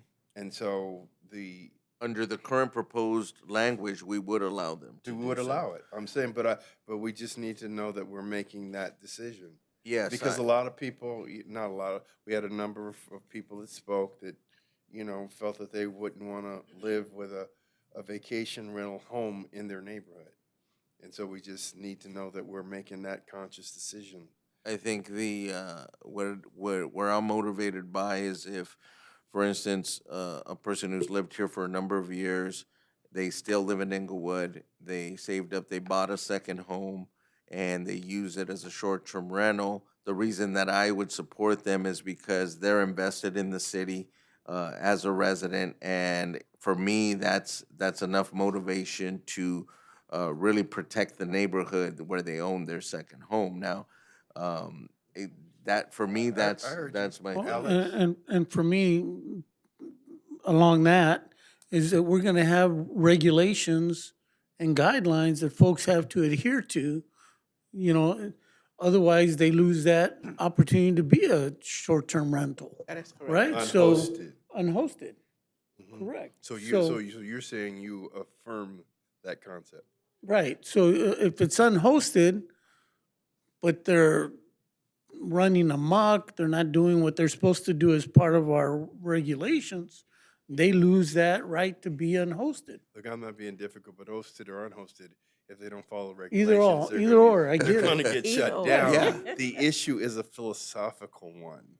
It's, do we want to allow someone that owns 2 properties to take one of them off the market as permanent housing? That's a serious decision. Well, hold on. Permanent. I still think we restrict them to the 90 days. I still think we restrict them to that. And again, it's one of those situations where, it's the fear of allowing them is that the house would lose its integrity, the community would lose its integrity, right? That it would impact negatively the neighbors. So the only protection of that, and I agree with that thought, the only protection against that is that those folks who decide to do that, they need to be invested in the city of Inglewood. And that's why for me, people who live in the city of So Inglewood. let me ask you this. Uh-huh. So, Mr. Cater, Sure. do we have any distance requirements for how close the owner of the primary residence has to be to the secondary vacation rental And that would be, residence? that's the We greatest. do not currently know. So perhaps, because the issue is to be one of responsibility. So I that if agree. you call somebody, they can get over there and deal with the issue. I agree, and the fact that we could make it 500 feet. So I own this house and the house next door? Yeah, that's perfect. You should be allowed to do it. Anything within the, Well, let's make it within 1,000 feet. Yeah. At 1,000 feet, you can hustle over there and take care of the problem. exactly. And So- your so you- neighbors will know it's your fault. And if- then, if and you- they'll know how to find you. Exactly. All right. So 1,000 feet is something I can fully agree with. Sounds good. Yeah. So moved. Second. Madam City Clerk.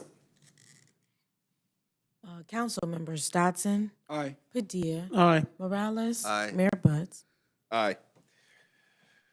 Oh my That's goodness. for vacation rentals. Yes. And That's in for addition to all the other standards, you have the We've added vacation. a requirement in Got it. order to be able to use it. I got it. You have to live within 1,000 feet in the primary residence. Oh, yes. Floor for the adoption of the resolution. You moved and Morales second, so I just need to call the roll. Madam City Clerk, call the Thank you. roll. Yes, sir.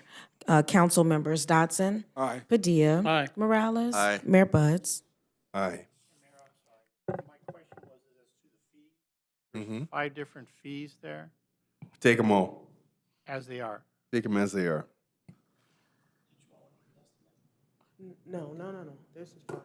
All right, so the 1, 2, 3, and 4, and 5 reinspection fees will be as they are. Right. He's checking with Yakima to see if he can do what I want. No, Man, I'm losing control here. No, you know what? You know what? I heard a number, I was trying to make sure. Okay. Whew. That's what happens when you have a long meeting. All right. So now we're to the consent calendar. You know, Mayor, I want to point. Well, yeah, okay, consent calendar. Go ahead.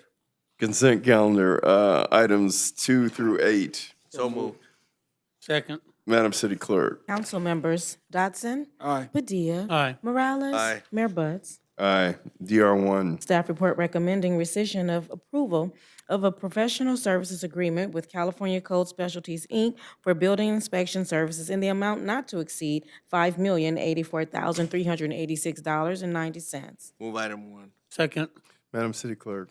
Council members Dotson, Aye. Padilla, Aye. Morales, Aye. Mayor Buds. Aye. DR2. Staff report recommending adoption of a resolution amending the fiscal year 2021 through 2022 budgeted positions to include an additional revenue supervisor position within the Finance Department's revenue section. Move adoption. Second. Madam City Clerk. Council members Dotson, Aye. Padilla, Aye. Morales, Aye. Mayor Buds. Aye. DR3. Staff report recommending rescission of previous resolution numbers 22-84.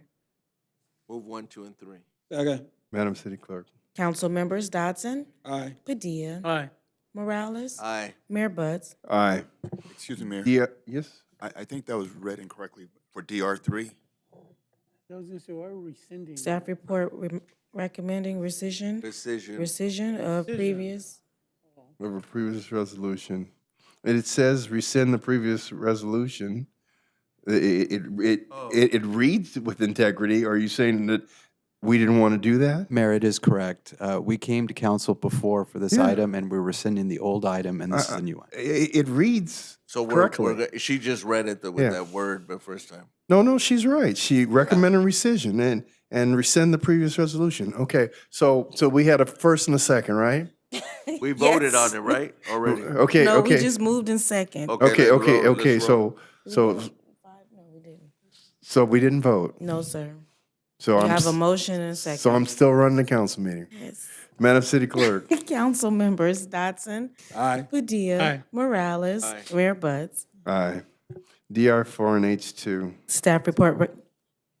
Thank you. DR4 and H2 mayor has been pulled. Okay. I'm sorry. Nobody told me. Roberto pulled it. Okay.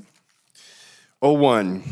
Staff report recommending introduction and adoption of an ordinance approving the secured property tax rates for the fiscal year beginning October 1, 2022. Motion to waive further reading. Second. Madam City Clerk. Council members Dotson, Aye. Padilla, Aye. Morales, Aye. Mayor Buds. I'll introduce the ordinance. Motion waive further reading and adopt the ordinance. So moved. Oh, second, I'm sorry. Madam City Clerk. Okay, Mayor, can we do the motion to waive further reading? Motion waive further reading. Yes, sir. Council, So moved. Second. Council members Dotson, Aye. Padilla, Aye. Morales, Aye. Mayor Buds. Aye. Move adoption. Second. Well, wait a minute, no. Then they introduce the ordinance as the next phase. So, No, Mayor, no? No, Mayor, you're right. We're on adopt ordinance. We did the motion first. Yes, Then we had to introduce, which you did. which I did. Then the third thing was we moved to waive further reading. You moved, Morales second. We took that vote. Now we are So, going to so adopt. we did two motions to waive further reading? Yes, folks? Mayor, because first you're introducing, and then now we're going to adopt. Okay. Yes, sir. Move adoption. Second. Madam City Clerk. Council members Dodson, Aye. Padilla, Aye. Morales, Aye. Mayor Buds. Aye, that was so confusing. 02. Staff report recommending adoption of ordinance number 22-11, establishing pay range assignments and conditions of employment for the various officers, employees, positions in the service of the city for fiscal year 2021 through 2022. Motion to waive further reading. Second. Madam City Clerk. Council members Dodson, Aye. Padilla, Aye. Morales, Aye. Mayor Buds. Aye. Move adoption. Second. Madam City Clerk. Council members Dodson, Aye. Padilla, Aye. Morales, Aye. Mayor Buds. Aye. A1. Mayor, we have a question regarding the closed session. Were we going to continue the closed session, or are we going? Move it to next week. We're going to move it to next week. There is a meeting next week? So then we'll have to have a special. Yeah. No, just, Yeah, so we'll have a special next Tuesday. Thank you, Mayor. As to A1, we did have a closed session regarding the two bargaining groups, which is the MPOA and the IPOA. And as to that, we didn't complete the discussion regarding both matters. So for that purpose, we'll have probably bring it back for the following closed session item, I believe is July 11th 12. or a special meeting And that's for what now? for the closed session items, Mayor. Yeah, for the closed session line, we'll have a special next Tuesday. make sure you got your mics on. And as to A2, there's no reports from my office. Okay. CM1, Thank you, Mayor. There are no reports from the city manager's office. CC1. Yes, Mayor, really quickly. Well, first, let me introduce this wonderful young lady to my left. This is Christine Padilla. She's my new staff assistant in my office, and she is such a jewel to have. And she handles our ordinances and our resolutions in our office, and I wanted her to understand and see, firsthand what it was. I just didn't think I was going to have to torture you this bad. I'm sorry. But this is All Christine. meetings are like this. What are you talking about? Welcome, Christina. Yes, such a pleasure. And then, Mayor, would like to let our residents know that nomination period, again, it begins on July the 18th at 8 o'clock a.m. when the county opens. It closes on August the 12th at 5 p.m. when the county closes. Lastly, happy Independence Day, everyone. Please stay safe. And, Mayor, that concludes my remarks. Thank you. CI1. Initiative by Councilmember Alex Padilla requesting approval of city sponsorship of Councilman Padilla's 7th Annual District 2 Picnic and Chili Cook-Off event to be held on Saturday, August 13, 2022, from 4 p.m. to 7 o'clock p.m. at North Park. Move approval. Second. Madam City Clerk. Council members Dodson, Aye. Padilla, Aye. Morales, Aye. Mayor Buds. Aye. CI2. Initiative by Councilmember Dion Falk requesting approval of city sponsorship of the 2022 District 4 Back to School event to be held on Saturday, August 6, 2022, from 10 o'clock a.m. until 1 o'clock p.m. at the Crenshaw Shopping Center in District 4, located at 11220 Crenshaw Boulevard, Inglewood, California, 90303. Move approval. Second. Madam City Clerk. Council members Dodson, Aye. Padilla, Aye. Morales, Aye. Mayor Buds. Aye. So, the English Successor Agency is already in session, CSA2. Approval of the minutes of the meeting held on May 17, 2022. Move approval. Second. Madam City Clerk. Successor agency members Dodson, Aye. Padilla, Aye. Morales, Aye. Chairman Buds. Aye. Adjourn the Successor Agency, the Housing Authorities in session H3. Approval of the minutes of the meeting held on May 17, 2022. Move approval. Second. Madam City Clerk. Housing Authority members Dodson, Aye. Padilla, Aye. Morales, Aye. Chairman Buds. Aye. Adjourn the Housing Authority, the Finance Authority is in session. F1. Approval of the minutes of the meeting held on May 17, 2022. So moved. Second. Madam City Clerk. Finance Authority members Dodson. Aye. Padilla. Aye. Morales. Aye. Chairman Buds. Aye. We'll adjourn the Finance Authority, the Parking Authority is in session. P1. Approval of the minutes of the meeting held on May 17, 2022. So moved. Second. Madam City Clerk. Parking Authority members Dodson. Aye. Padilla. Aye. Morales. Aye. Chairman Buds. Aye. The Parking Authority is adjourned. The JPA is in session. JPA 1. Approval of the minutes of the meeting held on May 17, 2022. So moved. Second. Madam City Clerk. Joint Powers Authority members Dodson. Aye. Padilla. Aye. Morales. Aye. Chairman Buds. Aye. Oh, let's see. Appointments to boards and commission, there are none. Public comments regarding other matters for 1 minute. Are there any callers, operator? Yes. All right. Go ahead. Your line is unmuted. Please go ahead. Hello. I am so sorry. I actually got, I walked in and I raised my hand right as you guys were saying that there were no more callers for the short-term rental issue. And I was wondering if I could still voice my opinion. You could talk about anything you want right now, as long as you don't curse. Go ahead. Yeah, no problem. My name is Jim Patel, and I am not a resident of Inglewood, and I do not live in Inglewood, but I have owned the property there since 2008, which I have rented for long-term rental since then. A few years ago, an opportunity came where I was able to keep renting the majority part of that property, long-term rental, but a portion of it I started dedicating it for short-term rental. This actually helped me able to subsidize the rent of those long-term rentals who are staying at that property. Now, I completely disagree, and I think it is completely ridiculous that you guys are trying to completely stop people that are not residents of Inglewood from being able to operate an unhosted SRT.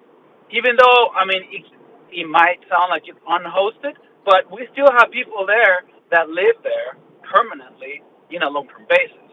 Now, I heard a lot of people talking about the higher rents that SRT are costing in Inglewood, which I completely disagree with, because the main driver for higher rents is gentrification.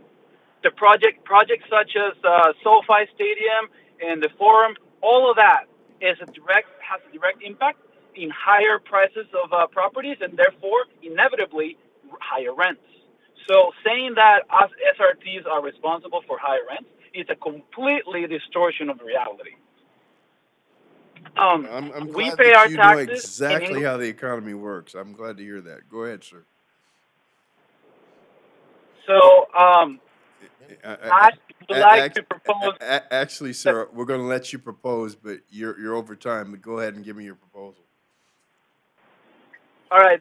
What I would like to propose is, I think that I'm onto something, and I think that the council should really take a look at actually developing a policy benefits and incentivizes owners of property in Inglewood who have long-term renters in the property to be able to rent out as a short-term rental a portion of it in order to be able to subsidize the rents of all the long-term renters in Inglewood, something that no other city in the United States has done, because they haven't bothered to be true leaders like somebody else exposed during the different talks in being able to explore ways of doing things and thinking out of the box. Basically. Okay, I'm gonna work So you with can you on actually- this. Wait a minute, I'm working with you on for a minute. So then, how do we guarantee that these owners pass on savings to their other renters? So do we set some master schedule of rents from which you cannot exceed? And how would we regulate that? How would we know that this was being adhered to? How could you legally tell somebody, okay, so we've decided that you have a short-term rental, you can't rent for more than this amount a month? I'm just amuse me. Go ahead and tell me how we do that. Well, I don't have a quick answer to that question. Well, there is I no think answer. that There is no answer to it, but I'm glad that we did have this intellectual discourse, and we are taking it under submission. Thank you very much, sir. Okay, are there any other callers? No, sir. All right. Okay, so we're going to try the library lecture hall. Are there any speakers at the library lecture hall? Look like they got tired. Okay, with that, we'll close public comment. Wow. So mayor and council remarks. Okay, George, you got anything to say? Oh, I guess not.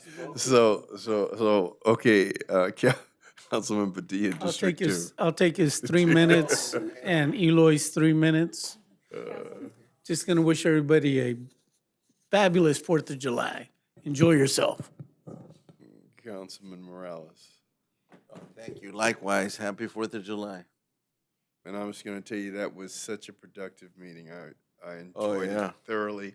And I want to thank Sharon Quakey and Captain Marie DiBernardo for staying the distance, even though they didn't have to.